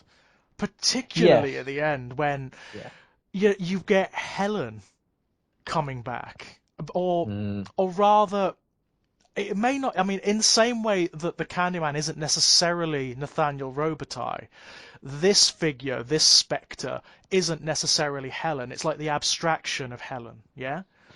So the way I read that is the way I read it is that Candyman is a monster, is Yeah. a villain, and he effectively tricks Helen, wanting her to become part of the legend with him. I Yeah. think that's the idea. I She's going to think replace. that's. She's going to replace the white woman that he fell in love with, Yeah. that he was killed for, and she's going to become part of the mythology, and Hmm. the sacrifice that will render them both as monsters will be the fact that they burned a child with Yeah. them, right? That will be the thing, is that Helen took this baby Hmm. into the fire with her, Yeah. and they burned together, and that's the final seal of her villainy, right? That Yeah. makes her irredeemable. And what Helen does is she can't stop the mythology from happening by that point, because Hmm. she's done too many. She's killed, as far as the rest of the world's concerned, she's murdered two people Yeah. with hooks, right? Yeah.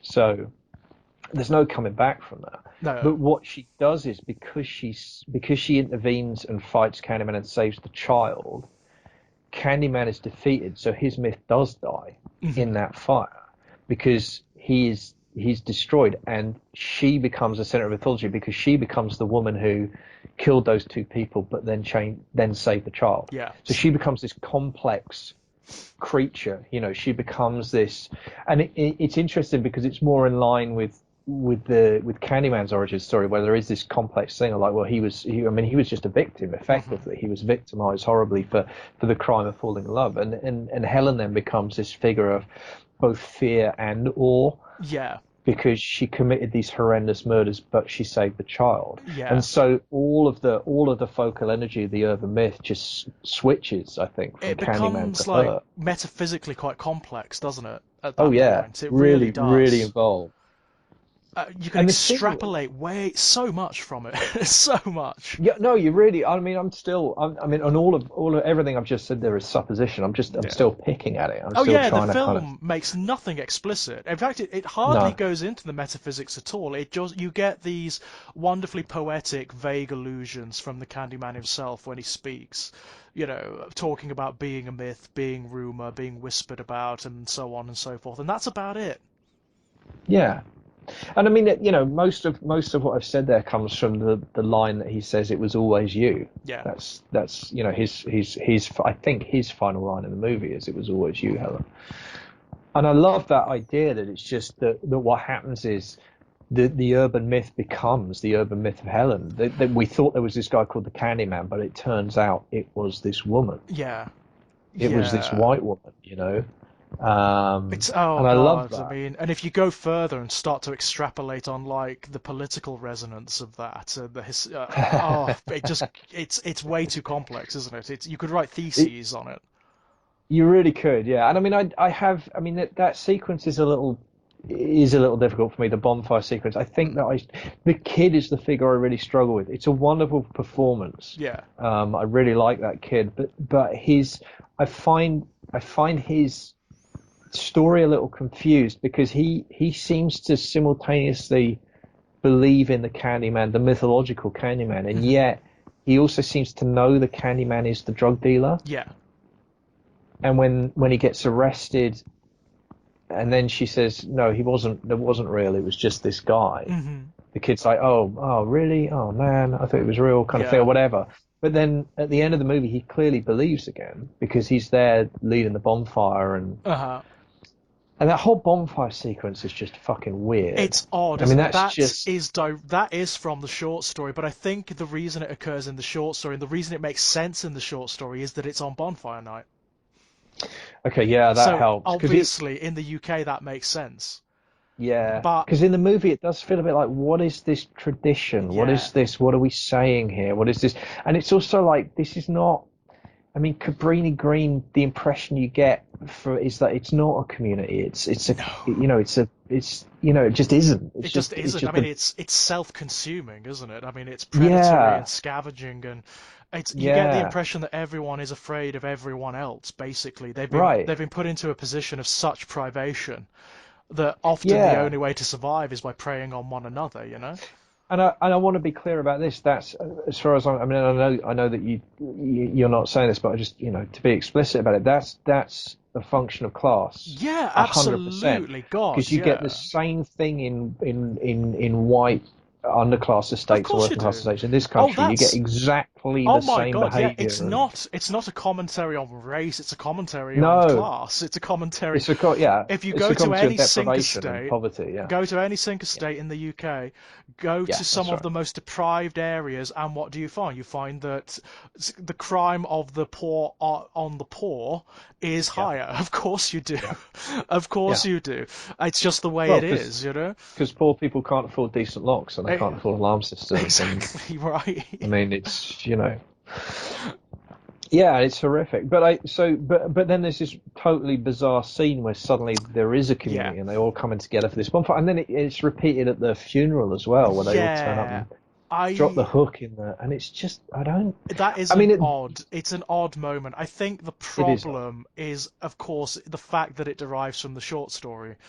And the Mm, short story has this bonfire moment, which is, of course, bonfire night in the UK, where you do get like right. big communal bonfires and whatnot, and you do get kids building these bonfires with Guy Fawkes on the top. It Yeah. makes sense here, and it's probably a problem of transplanting the story more than anything. Yeah, and that's really interesting because actually, as well, linking it in with Guy Fawkes, the nice thing about doing that in the UK is you're opening up a whole other Yeah, area of symbolism. And there's this whole thing about exactly. like the fucking weirdness that we have a tradition where we teach our kids, we're burning an effigy. I mean, that's Yeah. just there's something deeply unpleasant Well, about it that. goes right back to the Wicker Man, doesn't it? Or to the Wicker Man, or to like sacrificial burnings, and even to like witch Yeah, burnings and whatnot. It well, that's has yeah, that element about it, yeah. It really does. It which of really course does, ties and beautifully. I mean, that concept ties beautifully into the themes of the yeah, story. You know, yeah. it's a But it propitiation in a way. it just strikes a kind of weird note, I think you could have done it right. I think there would Hmm. have been a way of saying. I mean, you could have done a riff on the gag that they did in The Crow about Devil's Night, or Yeah. something like that. Just have it be a local So tradition. I there is mean, this thing that happens every, I don't know, it's not yeah, like November, isn't it? You know, it's like it's some yeah, cold because everyone's all sort of, got hats and gloves and things. So it's yeah, cold sometime in like the winter or the autumn where yeah, I don't know, they have like a communal night of some yeah. description. Why not? But there actually isn't any mention of it, is there? Not really. No, and it just makes it a bit strange because then it starts to feel like the whole community, the whole kind of tower blocks under some kind of spell or under some kind of control, Yeah. and it just all gets a bit. And as I say, and then the procession at the funeral. I mean, visually, it's an incredible moment. Hmm. You know, when the procession turns up at the funeral and the Well, kid throws the hook on the what coffin. it I mean, that's like, is an inversion of the invasion. So Helen is always an invader mm, in Caprini Green. She's always an oh, that's invader, and she interesting. pays the price for it. They're invaders into a white space, if you like, Mm, in that funeral, but it's for a much more benign reason, obviously. And you can see it. You can see it in the way that the white actors are directed to react. It's a mm, kind of like yeah, they're almost threatened by it. They're not yeah, just touched by it. It's not like a saccharine moment. They're no. quite threatened by it. It's like, oh God, look, a But gathering of black people. Oh my God, it's quite But scary. it's also a powerfully ambiguous moment because why are they there? Yeah. Is it because she saved the kid and they're wanting to show respect? Or but then there's the gesture with the hook Yeah. is something quite different. And Is it what almost is like that? is it almost like a spell? You know, are they Yeah. conjuring like the spirit of Helen, or are they almost trying to quell her, like don't come for our children, don't come for us, you know? Are they burying the myth of Candyman? Is that what it's Possible, about? possible. It can Is be it? read in so many ways. Yeah, because it's the throwing of the hooks I find significant because the hooks must have survived the fire. That's what Yeah. I'm getting from that. Is that Hmm. you know they went through the ashes and they found the They hooks and found the they're throwing the hook, hooks yeah, in. which demonstrates that the Um, Candyman burned up in the fire, obviously. So it puts an end to his yeah, myth because they won't, they will, right. it brings an end to the story, doesn't it? In their minds, Yeah, okay, he's gone, he's done, he's ended, yeah, but there may be something else out there. yeah. Well, or yeah, and or it was Helen all along, right? Yeah, right. And they're her hooks, and we're burying her with her hooks. Like But it's I don't know, interesting. because I mean, yeah. the final scenes are really interesting because, of course, you get the final scene with Trevor where you realize that like, there's massive tension between him and his much younger Oh my God. girlfriend. See, we talked earlier about the efficiency of the storytelling in Yeah. this, and that's one of the things I'm talking. One of the reasons that final scene is so glorious to me is you get their entire relationship, and they barely exchange any words at Hmm. all. It's just, and they're not even in the same room for No. fuck's sake. And you get it, man. You Yeah. get exactly what the hell is going on there, and it is wonderful. It is. It It's is all wonderful. implied. It's all Yeah, implied. But you know that yeah, he's bored of her. She was a yeah, fling. She was a yeah, fling. He was infatuated maybe because she was young and she was pretty, and yeah, she's actually kind of boring yeah, and a bit vacuous, yeah. and especially and compared to Helen. Helen was like this intellectual powerhouse, Yeah, you know, right. just incredibly, you know, bright, you know, and woman, not girl, you Yeah, know, and yeah. it's just no, I love it. I love his regret. I Yeah. love his regret in that. Because that's His something. real, It's something you wouldn't get very often in these films. The tendency would be to yeah. keep him as a completely amoral bastard. Yeah. Well, it Um. just completely no. I mean, the trick would be to have him just be completely surface, Yeah. completely can't think of the word I'm looking for, but you know what I mean. Just have him be completely like, yeah, I've got my I've hot got what young I thing, and that's all I want, give and a that's shit all that about. matters, you Exactly. know. But no, Um, it's not that simple, is oh, it's it? so great. It's so great because it is like it's like, dude, you fucked up. You had it all, and Uh-huh. you've thrown it away, and now you got fuck all, and you know, yeah. No, it's I love it, and I love it because it doesn't trade away the fact that he was an asshole at all. No, It doesn't even render him sympathetic, or it didn't to me anyway. not at all. No. Um, but it did render him human, and I think Yeah. that's powerful. And I just love it. I love seeing him just crying there. He's just like, man, I just. But also, it's like, I mean, it is worth remembering that this doesn't excuse because obviously the affair was going on long before the shit happened. But it Oh is worth yeah. remembering, like from his perspective, what happened was his wife went insane and murdered two people and Yeah. then burned to death in a fire. Right. That is Right. quite complex. So And there there will is be guilt. trauma. There will be some guilt associated with that for him. But like, and I was shagging this 19-year-old the whole Right. time, Did and I push her maybe over the that had something to do with edge? it. You know, did I Maybe. spark this or whatever? Yeah. And don't get me wrong, he's a complete prick. Or, you know, I mean, Yes, yes. there's the sequence when she comes back to the apartment and he's already redecorating with his like Oh, 19-year-old, you know? that is such and Helen, man, the actress, she plays that scene Uh-huh. so well, man. It's all going on in the eyes. You almost get at that point. She's almost like, you know what? Yeah, I am this psycho killer. Why not? Why not use it? I mean, look at this world that I was operating in. Look at how it Yeah, treats me. Why not? Why yeah, not? absolutely. Yeah. No, it's a wonderful, and it's also like it's a genuine when he says it, and I can't remember.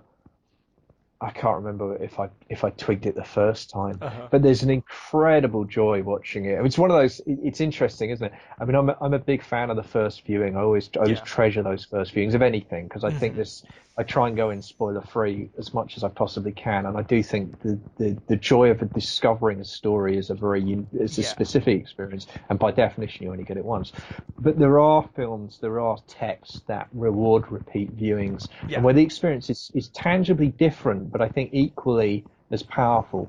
And for me, there isn't really, I can't immediately think of a finer example than the visceral pleasure I get from hearing him say her name the first couple of times as he looks in the mirror, Mm. and you just the wonderful inevitability of what's about to come, Yeah, and right. the feeling of just perfect kind of natural justice. It's Yeah, I mean, so it's so good. it's It's satisfying on so a good. number of levels, isn't it? It's like it's Yeah, satisfying it on a is. mythological level because that's how these stories go.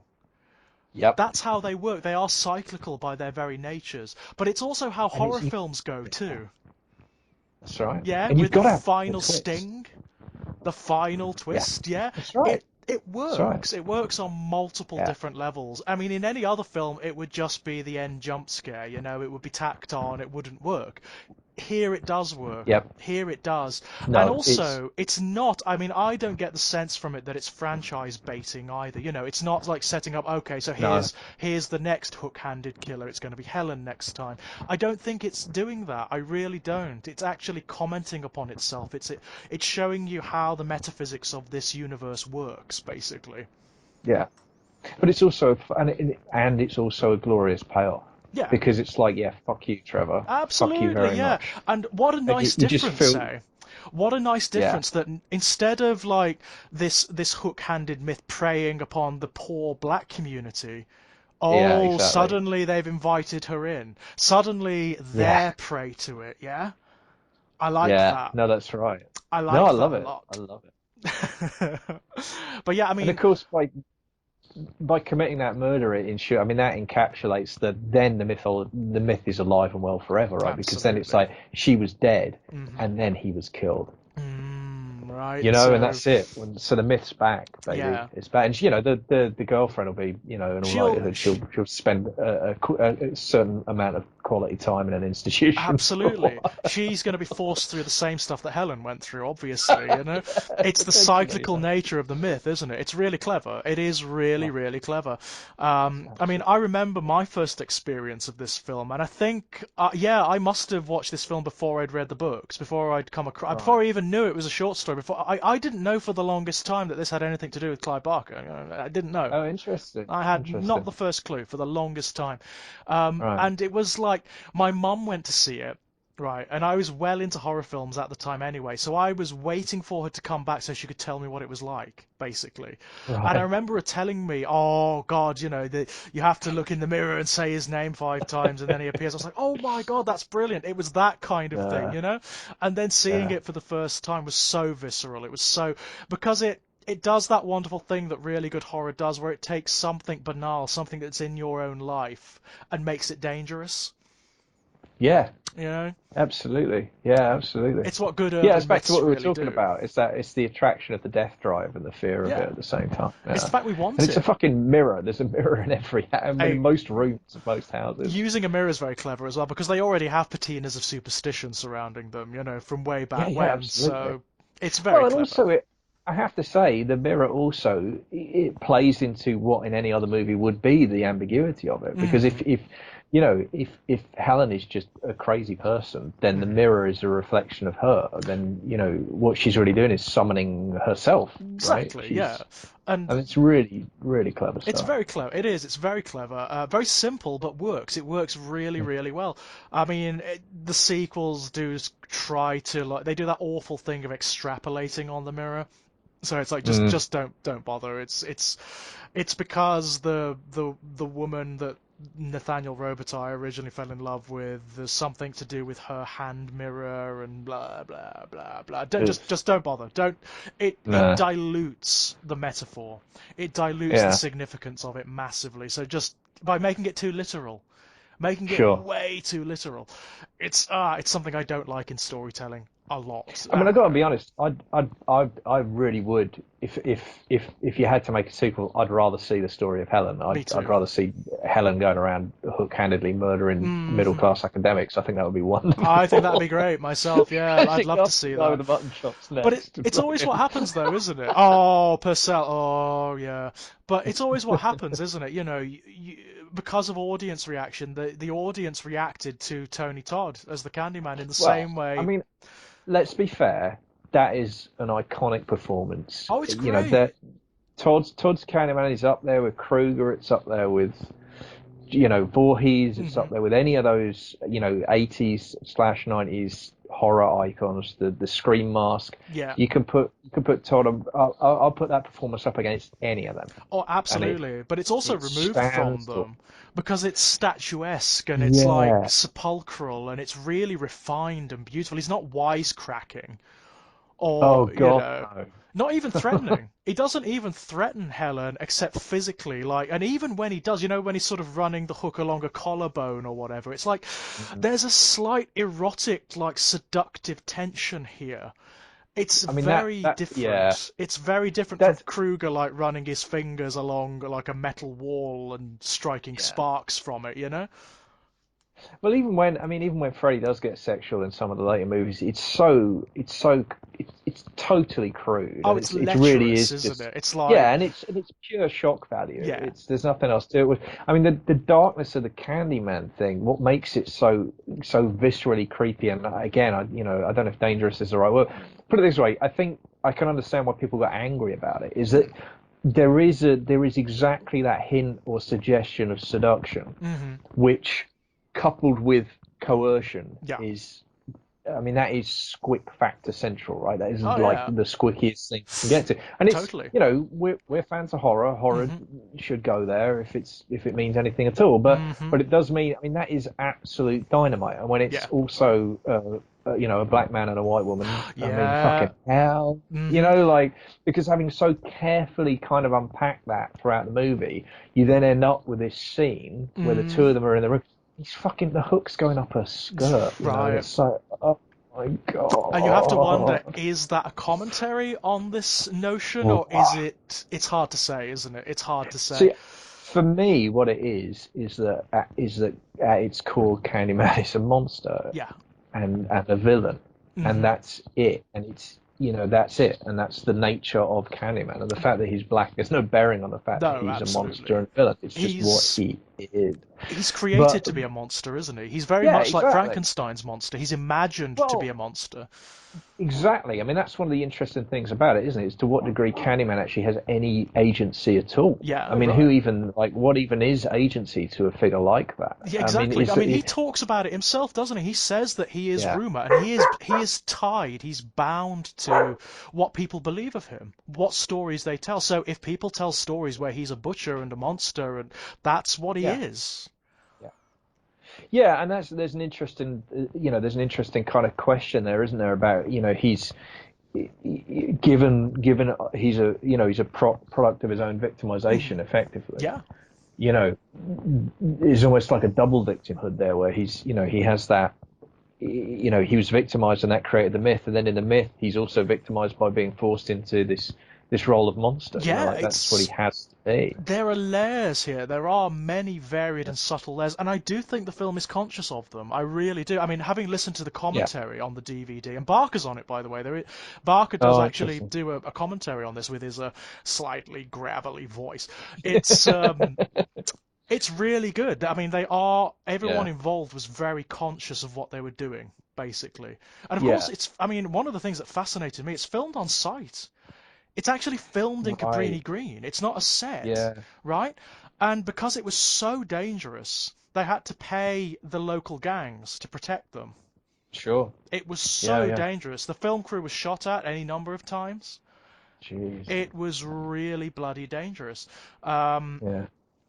and also, you were talking about how Helen is hypnotized by the Candyman.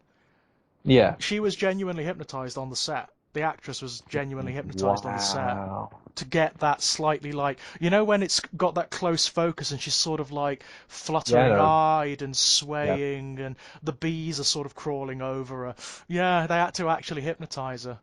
Jeez, that's amazing. Because the other moment I remember is that when he first appears, and it cuts to the blue and red lights of the police Yeah, car across her face, and it cuts back and forth.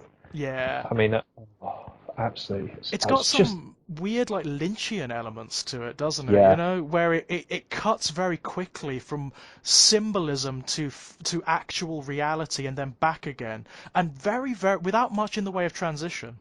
Like when she yeah, ends up on the floor in the apartment with a knife in her hand and a butcher dog near her, you're like, yeah. what the what there is this No, that's fantastic. whiplash quality, isn't there? And it's deliberate. It's totally Yeah. deliberate. It's designed to do that to you. It's like how the hell and where and how and why? And then when the camera pans over from the severed dog's head to the blood-soaked crib, I mean that is just a Mm, heart-stopping moment. yeah. It's the fact that it And it's goes to those places, which again a lot of horror yeah. films will not.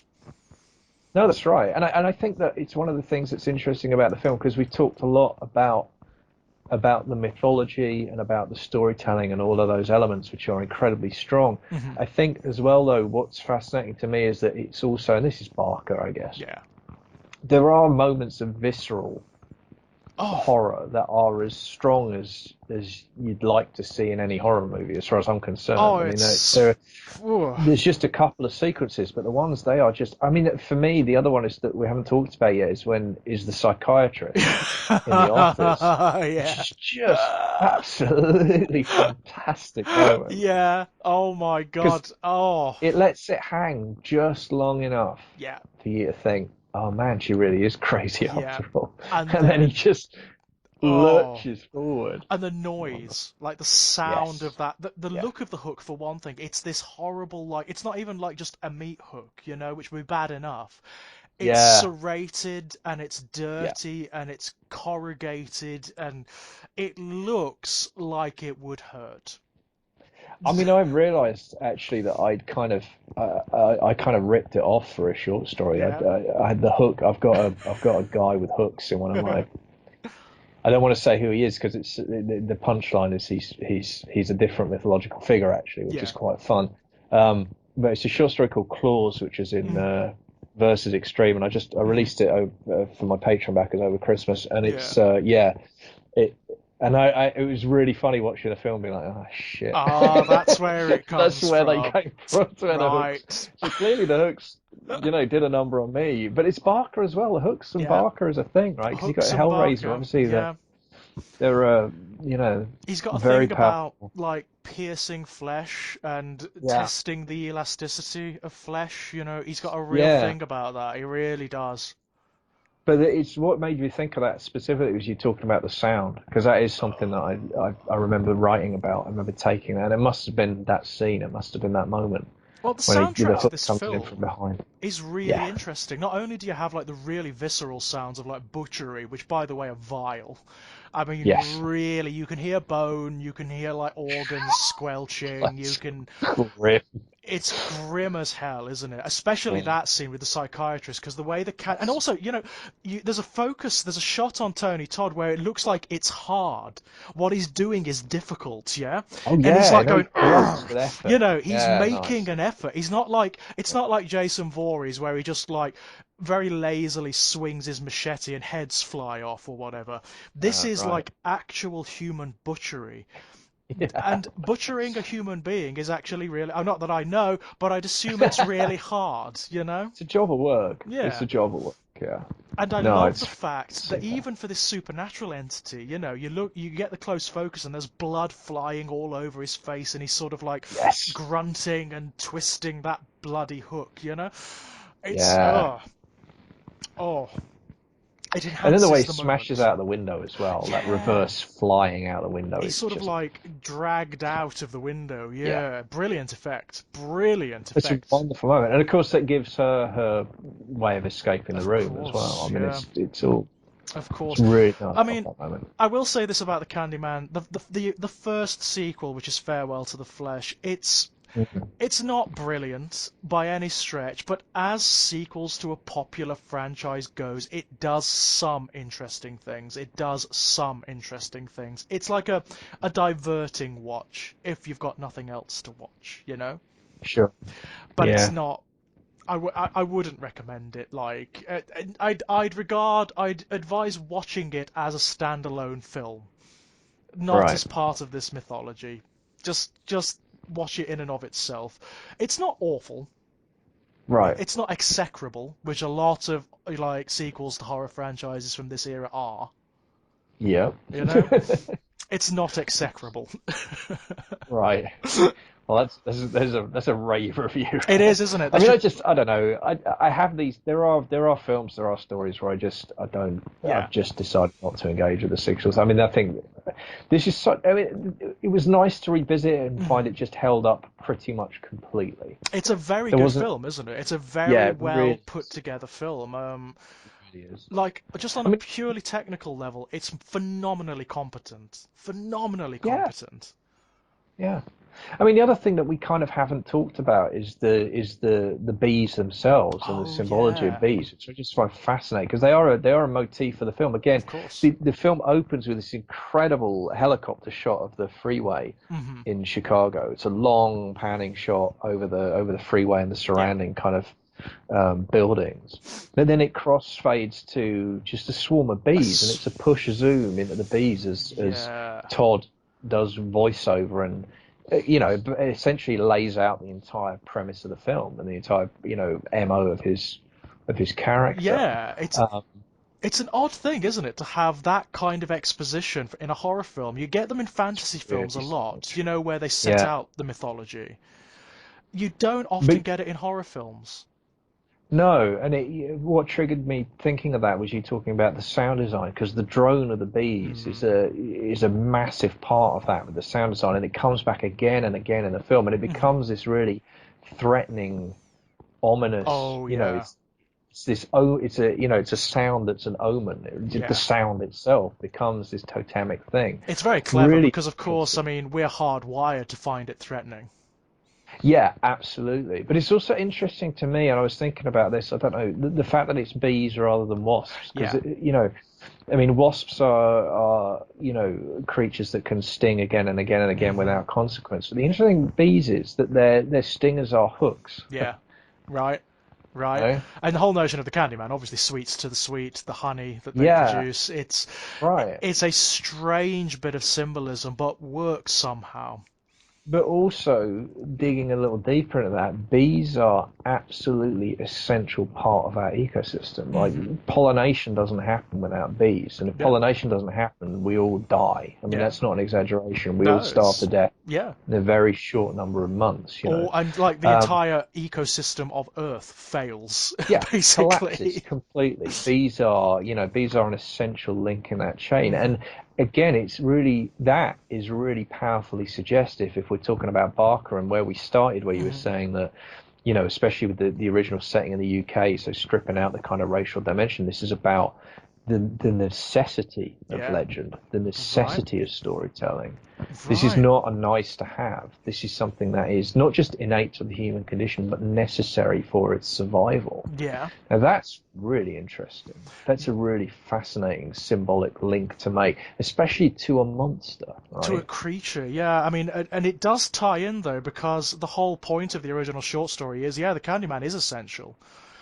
Yeah, All such monsters are. They're as essential to our spiritual and abstract survival as honey or as pollinating bees would be to our physical survival. yeah. That's the point that the original short story is trying to make, that we are narrative entities by our very nature. But it's more specific than that. It's not just narrative, it's horror stories. Yeah, right. That's what's so interesting to me. Yeah. It's stories of monsters that are essential. Yeah, and to our bees kind survival, of, essential to our well-being. I mean, it works, doesn't it, really well because bees do encapsulate that dichotomy really well. They Yep. produce honey and they pollinate all of our crops, but they can also sting us to death, Yeah, and they are lethal en masse. right? Certainly, they are potentially lethal. Yeah, absolutely. I mean, again, No, I'm fairly certain you don't get it in this film, but the sequels do try to sort of explain the bees as well, and it's sort of like, right. stop it! Stop Stop it. trying to make the metaphor literal. You're missing the point, you know? But you're right. It's, It's really clever because you're right about the sound and the hard wiring. I mean, that goes straight to the lizard brain that says right. beware. When you hear that sound, And that is a then, dangerous on sound. top of that, you get this highly unusual musical score for a horror film. The score's It's fantastic. I mean, so it's interesting strange. that, yeah, this. So I'm not wild about that kind of the electronic organ Hmm. sound, especially in the opening. But I really like the choral stuff, Yes. although it was electronic choral as well. But Of it course. worked better for me. Yeah. And the orchestral stuff is Yeah. wonderful. That odd piano Yeah. chord that plays all the way through, which is Yes. very sort of like, almost like upper class dining room music. It's so strange. See, it's funny you say that because it did have that, but the other echo it had for me was Floyd. It felt Hmm. very much, it felt like it could almost fall into like Great Gig in the Sky. Yeah. You know what I mean? Which is, Like it was in that you in know, that key maybe. I don't know if that's right or not, but given what Floyd, likes to comment upon in their music, given like the yeah, class stuff, I mean, there is a definite yeah, thematic link going on there, isn't there? A very yeah, I definite one. think so. Yeah, I think so. But you're Interesting. right. But it's surface level. It is almost as you say, like fine dining and piano music. But it has the minor key in it Yeah. has this almost religious or funereal kind of Yes. undercurrent to it. I There's mean, a it's a glorious piece of music. there's a descending note at one point, and it's like the slight jollity of the earlier parts, which sound like the bees flying. Da da da da da. Yeah, it sounds like the bees flying. Yeah, It yeah. descends, and you're just like, oh, it has that feeling of making your heart drop. Yeah. It's very clever. It's very clever, and again, No, absolutely. so unlike horror film scores of this era. Yeah, no, it's a ridiculously intelligent piece of work. And again, it's that thing. I think about this a lot when it comes to cinema. Like, it's just. I think maybe when you're a kid, you don't appreciate just how impressive it is No. when a film is basically firing on all cylinders, where Uh-huh. basically all the elements are working well. I Yeah. think when you get older, you start to discern and you'll see a film and you'll be like, okay, the effects were good and the acting was good, but the script wasn't quite Yes. there, Yeah. or that was a great performance that got let down by some really bad direction, Yeah. or I bet that was good on the page, but Hmm. this just is not happening. And you start to all like, oh man, I just wish it had a better score or whatever. Like you Yeah. start to see those different elements, but when they're all working together, you kind of don't notice because you're too busy just absorbed by the narrative to really see it, Yeah. especially as a kid. And I It, think coming back to this, it was a real joy to watch it and just be like, just basically everything about this film is working yeah. just incredibly well. Like the script is fantastic. The actors are brilliant. It is Yeah. intelligently directed. It is sensitively and intelligently edited. And yeah, the score is wonderful. It's It absolutely is wonderful. by a significant margin, I think, the best visual adaptation of Barker's work by a significant margin.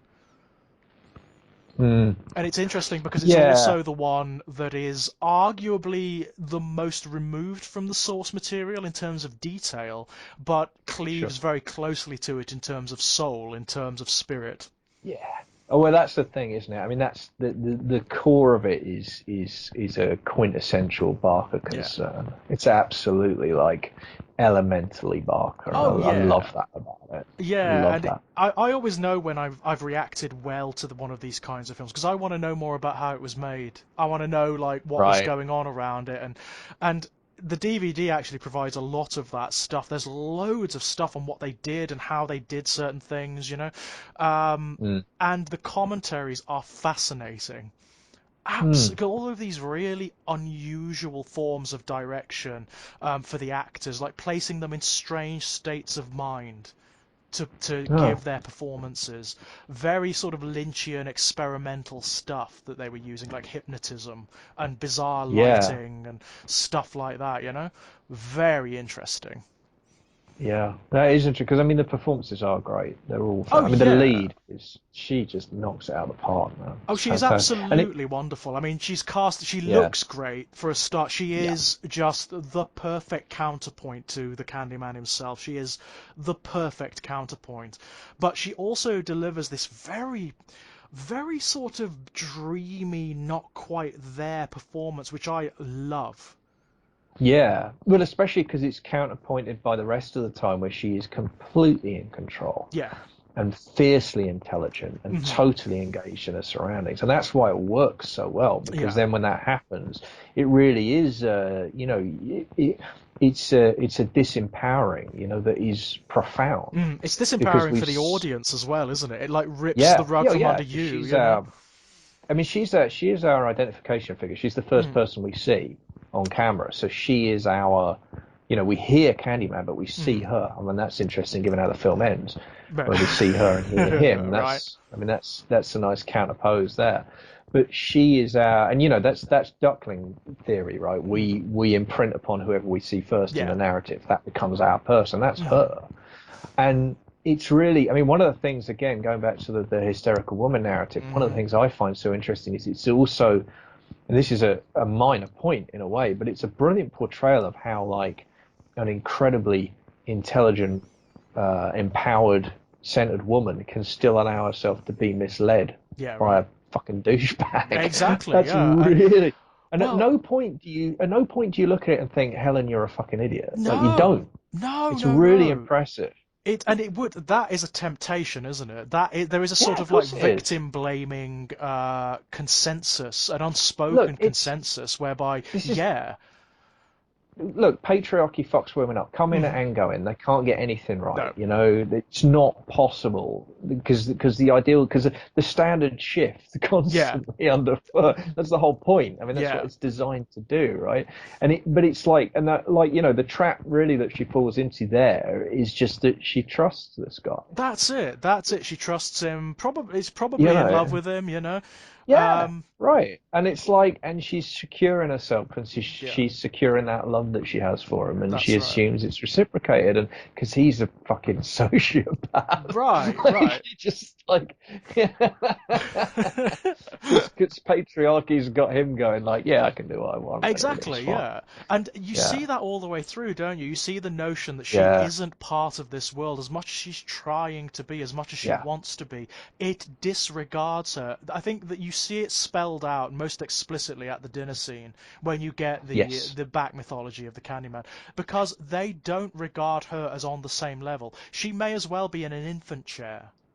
Yeah, and the way, and that's great too, because she has that flash at angle where she Yeah, rises to the bait, yeah, and she's so annoyed with herself afterwards because she yes, knows she's given him the opening to be this fucking prick and just yeah. get up on his high horse.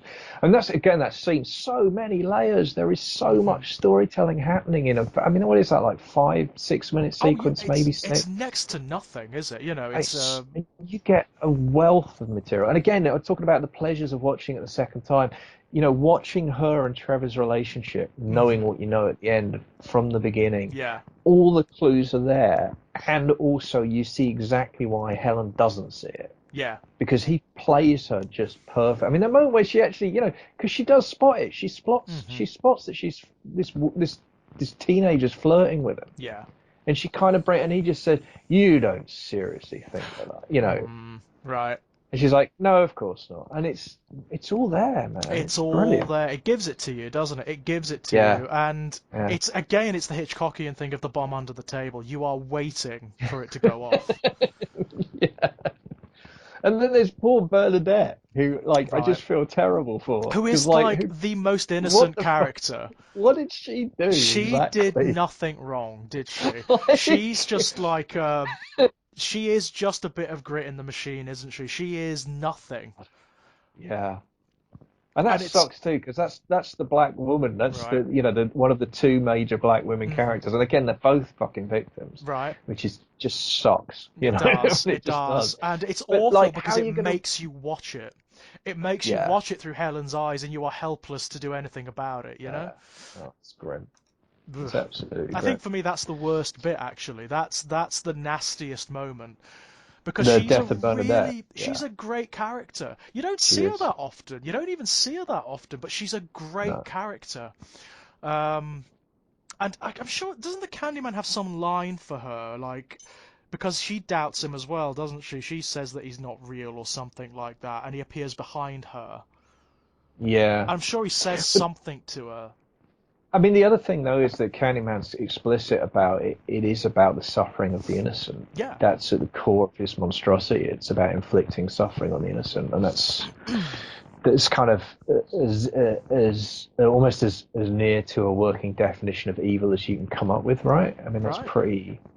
that's Yeah. pretty elemental, isn't it? It is, and I think you're absolutely right calling it elemental because those innocents that are sacrificed are literally sacrificed to Yeah, him, to his mythology. That's where the power comes from. It's where the symbolism spreads from. Yeah? yeah. It's where the fear spreads from that feeds him ultimately. But it is also interesting that most of the victims are, yeah, I'm circling around on this again, I guess. But it is interesting that most of the victims are profound rationalists. I just Yeah, find that's really really I interesting. like that a lot myself. I do like that. It is.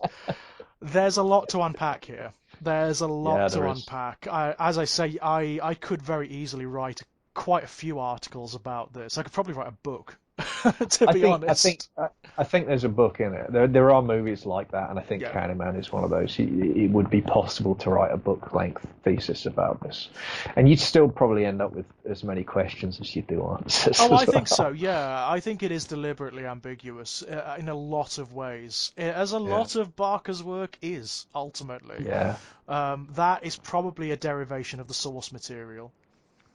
yeah. I think that's right, and you know, just what a joy to revisit something and just find it to be this good. Oh, it You is know, just hold up wonderful. this. It is wonderful, especially given the era it was created. Mm, There's a tendency for certainly early 1990s, not just horror but cinema in general, to be highly codified, to be very yeah, obviously 1990s, and in a way this is, but it's also very much its own entity and doing it very well. It has such character and such personality. It's a joy to yeah, watch. I mean, it's hard to watch. yep, It's not nice at all in any way, shape, or form. It's fascinatingly horrible. yeah, absolutely. It's Yeah, and fascinatingly horrible. yeah, it is interesting too because the other thing it plays with. I just thought of this. It plays with the notion. Something I've been talking about. I've become increasingly fascinated by, and it feels to me that as well as the pulp literary divide in Hmm. horror, such as that does exist as a divide. I can think of Yeah. writers that I would consider to be both, Hmm. but it's an interesting thing to think about because it's a way we see ourselves, whether or not it's a real thing or not. It's a way Yeah. we see ourselves certainly. But I also think that there's something about within that, there's also a notion of like almost like comfort horror and horror. You Yeah. know, Right. there is a feeling about like those horrors that we find cozy, Yeah. that we find necessary, enjoyable, pleasurable, that we come back to Yeah. again and again. And I mean, comfort food movies, and we're horror fans, so we have comfort food horror Of movies. course. And it's really interesting for me that Candyman both is and is not one of those films It's a for me. strange hybrid, isn't it? Like you could, if you Yeah, wanted to, come at it as you would come at a Big Mac, yeah, and just watch it yeah, as a horror film, and it's great. It's great fun. It's really cool to watch. On the other hand, yeah, it's also like a three-course haute cuisine meal. yeah, It's got all of these resonances and depths that you can appreciate on a much deeper level. And I think you're right. There is this dichotomy between sort of familiar horror, comfortable horror, codified horror, yeah, and horror that pushes the boundaries, horror that dares to do something a little bit more interesting, whether it succeeds or not. And yeah, Candyman does both. yeah. And it's one of those things where it fulfills the comfort horror criteria in that I think I could probably stick it on any time. Yep. I could just say I'm going to watch Candyman, and I'd be in the mood to watch it. I'd feel Hmm. like that would be a good use of a couple of hours of my time, and I'd get something out of it. I But I'd always also, find I enjoy it. Like whenever I yeah, put it on, I always get something out of it. but I also think I'll after that 2 hours, I'll probably need to have a sit down and a bit of Yeah, like I a bit of think. a breather and maybe a Yeah. glass of scotch and just Maybe like, just okay, to I did that again. digest, yeah, absolutely, to digest what you've seen and to digest what's going on. It's an element of the film that I absolutely adore. I mean, that's on a personal level, that's the kind of horror I'll always go for, above and Yeah, beyond the more sort of comforting horror, I suppose. and I think it is a mark of quality art, isn't it? That's the kind of stuff that we keep. That's the stuff that we keep coming back to, whatever genre it is, whatever Hmm. form of art it takes. It's that stuff that just, it's simultaneously stuff that you want to live inside of, but also Yeah, that really gets under your skin in in a difficult in a ways. difficult way, yeah, and this is for Yeah, me. It's what the best of Barker's stuff does. Certainly, the best adaptations. They are often unpleasant to watch. yeah. There's a discomfort level that almost pushes you to the edge, where it's like I'm not sure I want to watch the rest of this. Yeah, But then it absolutely. keeps going. It just Yeah, draws you in, and you want to know. You want to sort of examine that feeling of dirt under your skin. absolutely. I Well, we like talked about that. that when we did the Hellbound commentary, right? And Oh that God, yeah. I mean, because if there's that a one movie does that it. has incredible. I mean, as visceral as any kind of movie experience you care to name. I think there's a couple of scenes in that are just like The fucking spiritual hell. dirt of that film is Yeah, unbelievable. yeah, It's for me, it's on a level with the likes of Jacob's Ladder in that yeah. regard. That's another one. That's another one that I need to revisit. That's been a long Jacob's time. Ladder is I may have only seen it once. I think it really fucked me up, and I think I've only yeah, seen it once. it's disturbing and in a real Yeah, way. It's not like disturbing in a horror film way. It's disturbing in a yeah. real way. Like it makes you feel as though there's something wrong with you. Yeah, and that's the kind of because I mean obviously my other touchstone for this is Tommy. That's a Uh-huh. film that makes I mean that still makes me feel that way. And again, Yeah.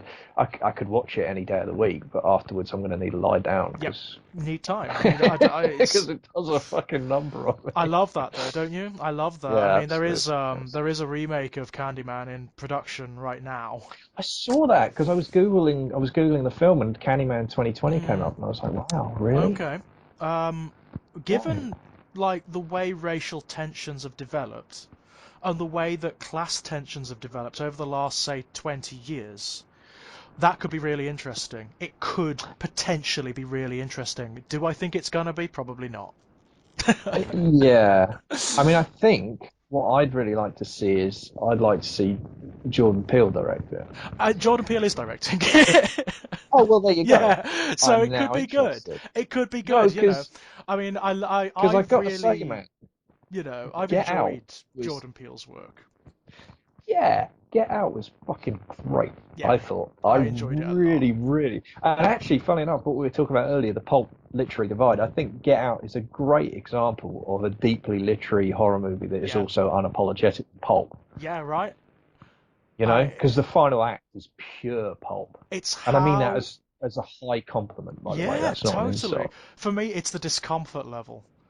Yeah, It's just I love the discomfort in that film. It is trying to, especially if you're white, it is yeah, oh, yeah. trying. It's trying to make you so uncomfortable, and I love that. No, look, when Bradley Whitford, who we all know and love as Josh Lyman from The West Wing, is standing there saying, "Obama, best president of my Oh lifetime," and you my, just want to oh curl up in a ball and God, die. You it's just like so. make it I stop. love it to bits, though, don't you? I That's love it wonderful. to bits. It's like a commentary on that very particular kind of liberal. Yeah? But look at how the form of what ends up being the pulp horror perfectly lines up with the form of the social horror slash Right. discomfort. I It's so thematically resonant the one with the other. It It's makes it beautiful. feel like the horror element is a natural progression of the social Yeah. commentary, and it's like, oh my God, that makes an awful kind of sense. Yeah, no, You it's a know? stunner, and it's really interesting because I know some people didn't care for the. It's a really interesting film because there are a lot of opinions about it. Some Mm, people really liked the pulp element and didn't mm, like the build up. Some people loved the yeah, build up and felt very badly let down by the pulp element. They felt yeah, that it cheapened what had gone before. And interestingly, he went in a different direction with Us, yeah. and that's a very different kind of film, which I liked as well, but I Hmm. have more complicated thoughts about Us. But Hmm. for me, I really feel that Get Out was what was perfect about it was the marrying of the two traditions. Yeah, That's what really thrilled me about it. I When you got couldn't. to the third act and you hit the twist and you were like, Yeah, oh my God, right. And it's not that the is twist perfect. you know there's going to be one, but Yeah. it's not the one you expect. No, It you're not goes expecting like like, the surgical element. It just goes like yes, balls out, doesn't it? It's like, all it's right, great.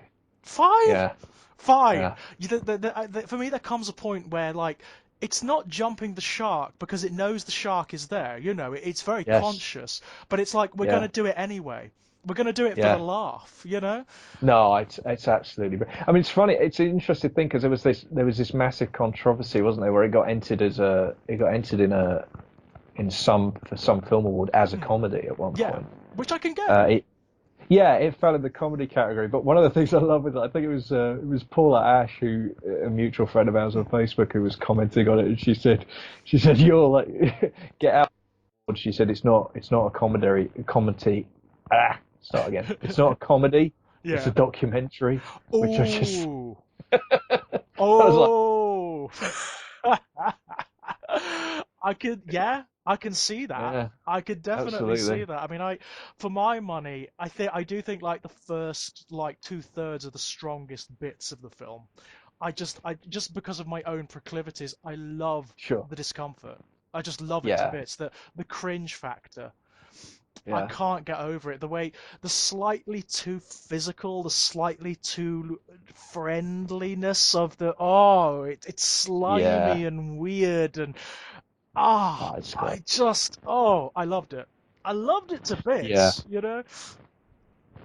So yeah, but if Peele's taken, I think that is the director I'm most excited about taking on Candyman because I think I Right. can see that. I can Yeah. see that. I'm I'd be fascinated to see what he brings out because he's got the Yeah. chops, he's got the intelligence to understand the material, and in many respects, I suppose directors like Jordan Peele are a direct product of the original Candyman. So why It's an not? interesting thought, isn't it? Yeah. I mean, he obviously as a horror movie director, he must have engaged with it, mustn't he? Oh my Well, God, I can't how old imagine is that he? he hasn't, because he's not old, is he? He's not. He's a No, I mean young guy, so if he's our age or younger, then he almost has to have. I'd have oh, thought. he must Yeah. know of it. If he hasn't Yeah. seen it and engaged with it, he must know of it. No, well, I mean, yeah. I mean, if he's making it, he'll have seen it. Yeah, I Yeah. can't wait. But yeah, that's really interesting. No, I'm I'm excited now. fascinated. I'm fascinated to see what they do with it. I really am. Yeah, And he is the right director to do it. He is the right 100%. director. Yeah. No, guys, Hellraiser, come on. I'm kind of against remakes on principle, but if there's one franchise that's Oh, screaming for it, that could benefit from it, where there are still stories to tell in the mythology, come on. Give see, us a I want, Hellraiser. I want a, I want a, I want a Hellbound sequel. That's what I want. Oh, yeah, right. I want, If I want, I if want Leviathan for the yeah, third movie, whatever that means, and if I they don't know what that can't means. if they can't give us a remake of Hellraiser, then give us a reboot of the franchise that continues on after the end of Hellraiser 2, or Look, that occupies the same mythology, the they did labyrinth, it. you know? They did it with Halloween. They Yeah, did a Halloween sequel that just ignored everything except the first two movies. You could right. do the same thing. Yeah, it would be so easy to do and necessary actually, because all the Yes. sequels after are shite. Yeah, I'm Like, afraid so. I have a soft spot for three, but yeah. that's not. I don't mistake it as a good film. I just have a soft spot I for will it. watch 3 because some of the lines are great. Yeah, Some of the I like the center. lines I are like I like the Cenobite design as well. I like the new Cenobite design too. like the But camera Cenobite and the CD Cenobite yeah, and whatnot. Yeah, they're yeah, fun. They are fun. just aesthetically, they're Yeah, good. Yeah. they're fun, but it is just like a fun film, isn't it? It doesn't have the Oh yeah, resonance of the other films, like the profundity of the other films. no. It's Well, it's straight up junk food. It's straight yeah, up comfort food. It's not. totally, Yeah. totally, and that's fine. I can Yep. understand that, just not with Hellraiser. Yeah. Don't do it Yeah. with Right. Hellraiser. Although Doug No. Bradley says that's the most fun he ever had on a Hellraiser film. I'm not surprised. Well, they gave him a lot to do because I mean, it's one of the interesting things that you kind of forget, especially about the first movies. He's barely fucking in Yeah, it. he's not in it, The and Cenobites are on camera for like 7 minutes yeah, total or something in the first and even Hellraiser. then they hardly ever talk. Yep. They have very few Yeah. No, lines. it's which of course is that's how you do iconic, right? Yeah, right. Whereas in Hellraiser 3, he's quipping all over the place, isn't he? Yeah, yeah. No, he's all over the shop. He's Yeah. got his like Freddy Krueger lines going on, hasn't he, in Yeah, he Hellraiser 3? does. Yeah, he And does. some of them are quite fun. Some of them I like. Yeah. The I am Isn't the that the one where way. he pulls the worm out of his head That's on one of the right. He nails? Yeah. pulls the two nails out of his head and drives them into his palms to simulate Oh, Christ. Yeah. that. Yes. Hellraiser needs to be done. Do it. Whoever's out there listening, do it. God damn it. There's an artist I know, Paul Gerard, who was on the edge of doing a Hellraiser remake based on his artwork, and I tell you what, if he'd have done it, it would have been amazing. Look up when you get a chance. Look up Paul Gerard Hellraiser project. It looks Okay. incredible. Never. It Oh. got to the point of almost starting production, and then it just fell through. Such a shame. Ah, Such a bloody shame. yeah. But thank you so much. By the way, is there anything you want to pimp out before we go? Um. I don't know. I guess. What do I want to pimp out? What's going on at the There's a moment? lot of It's difficult. stuff out there. Yeah. I mean, I've got a lot of stuff coming up. I'm going to Hmm. be.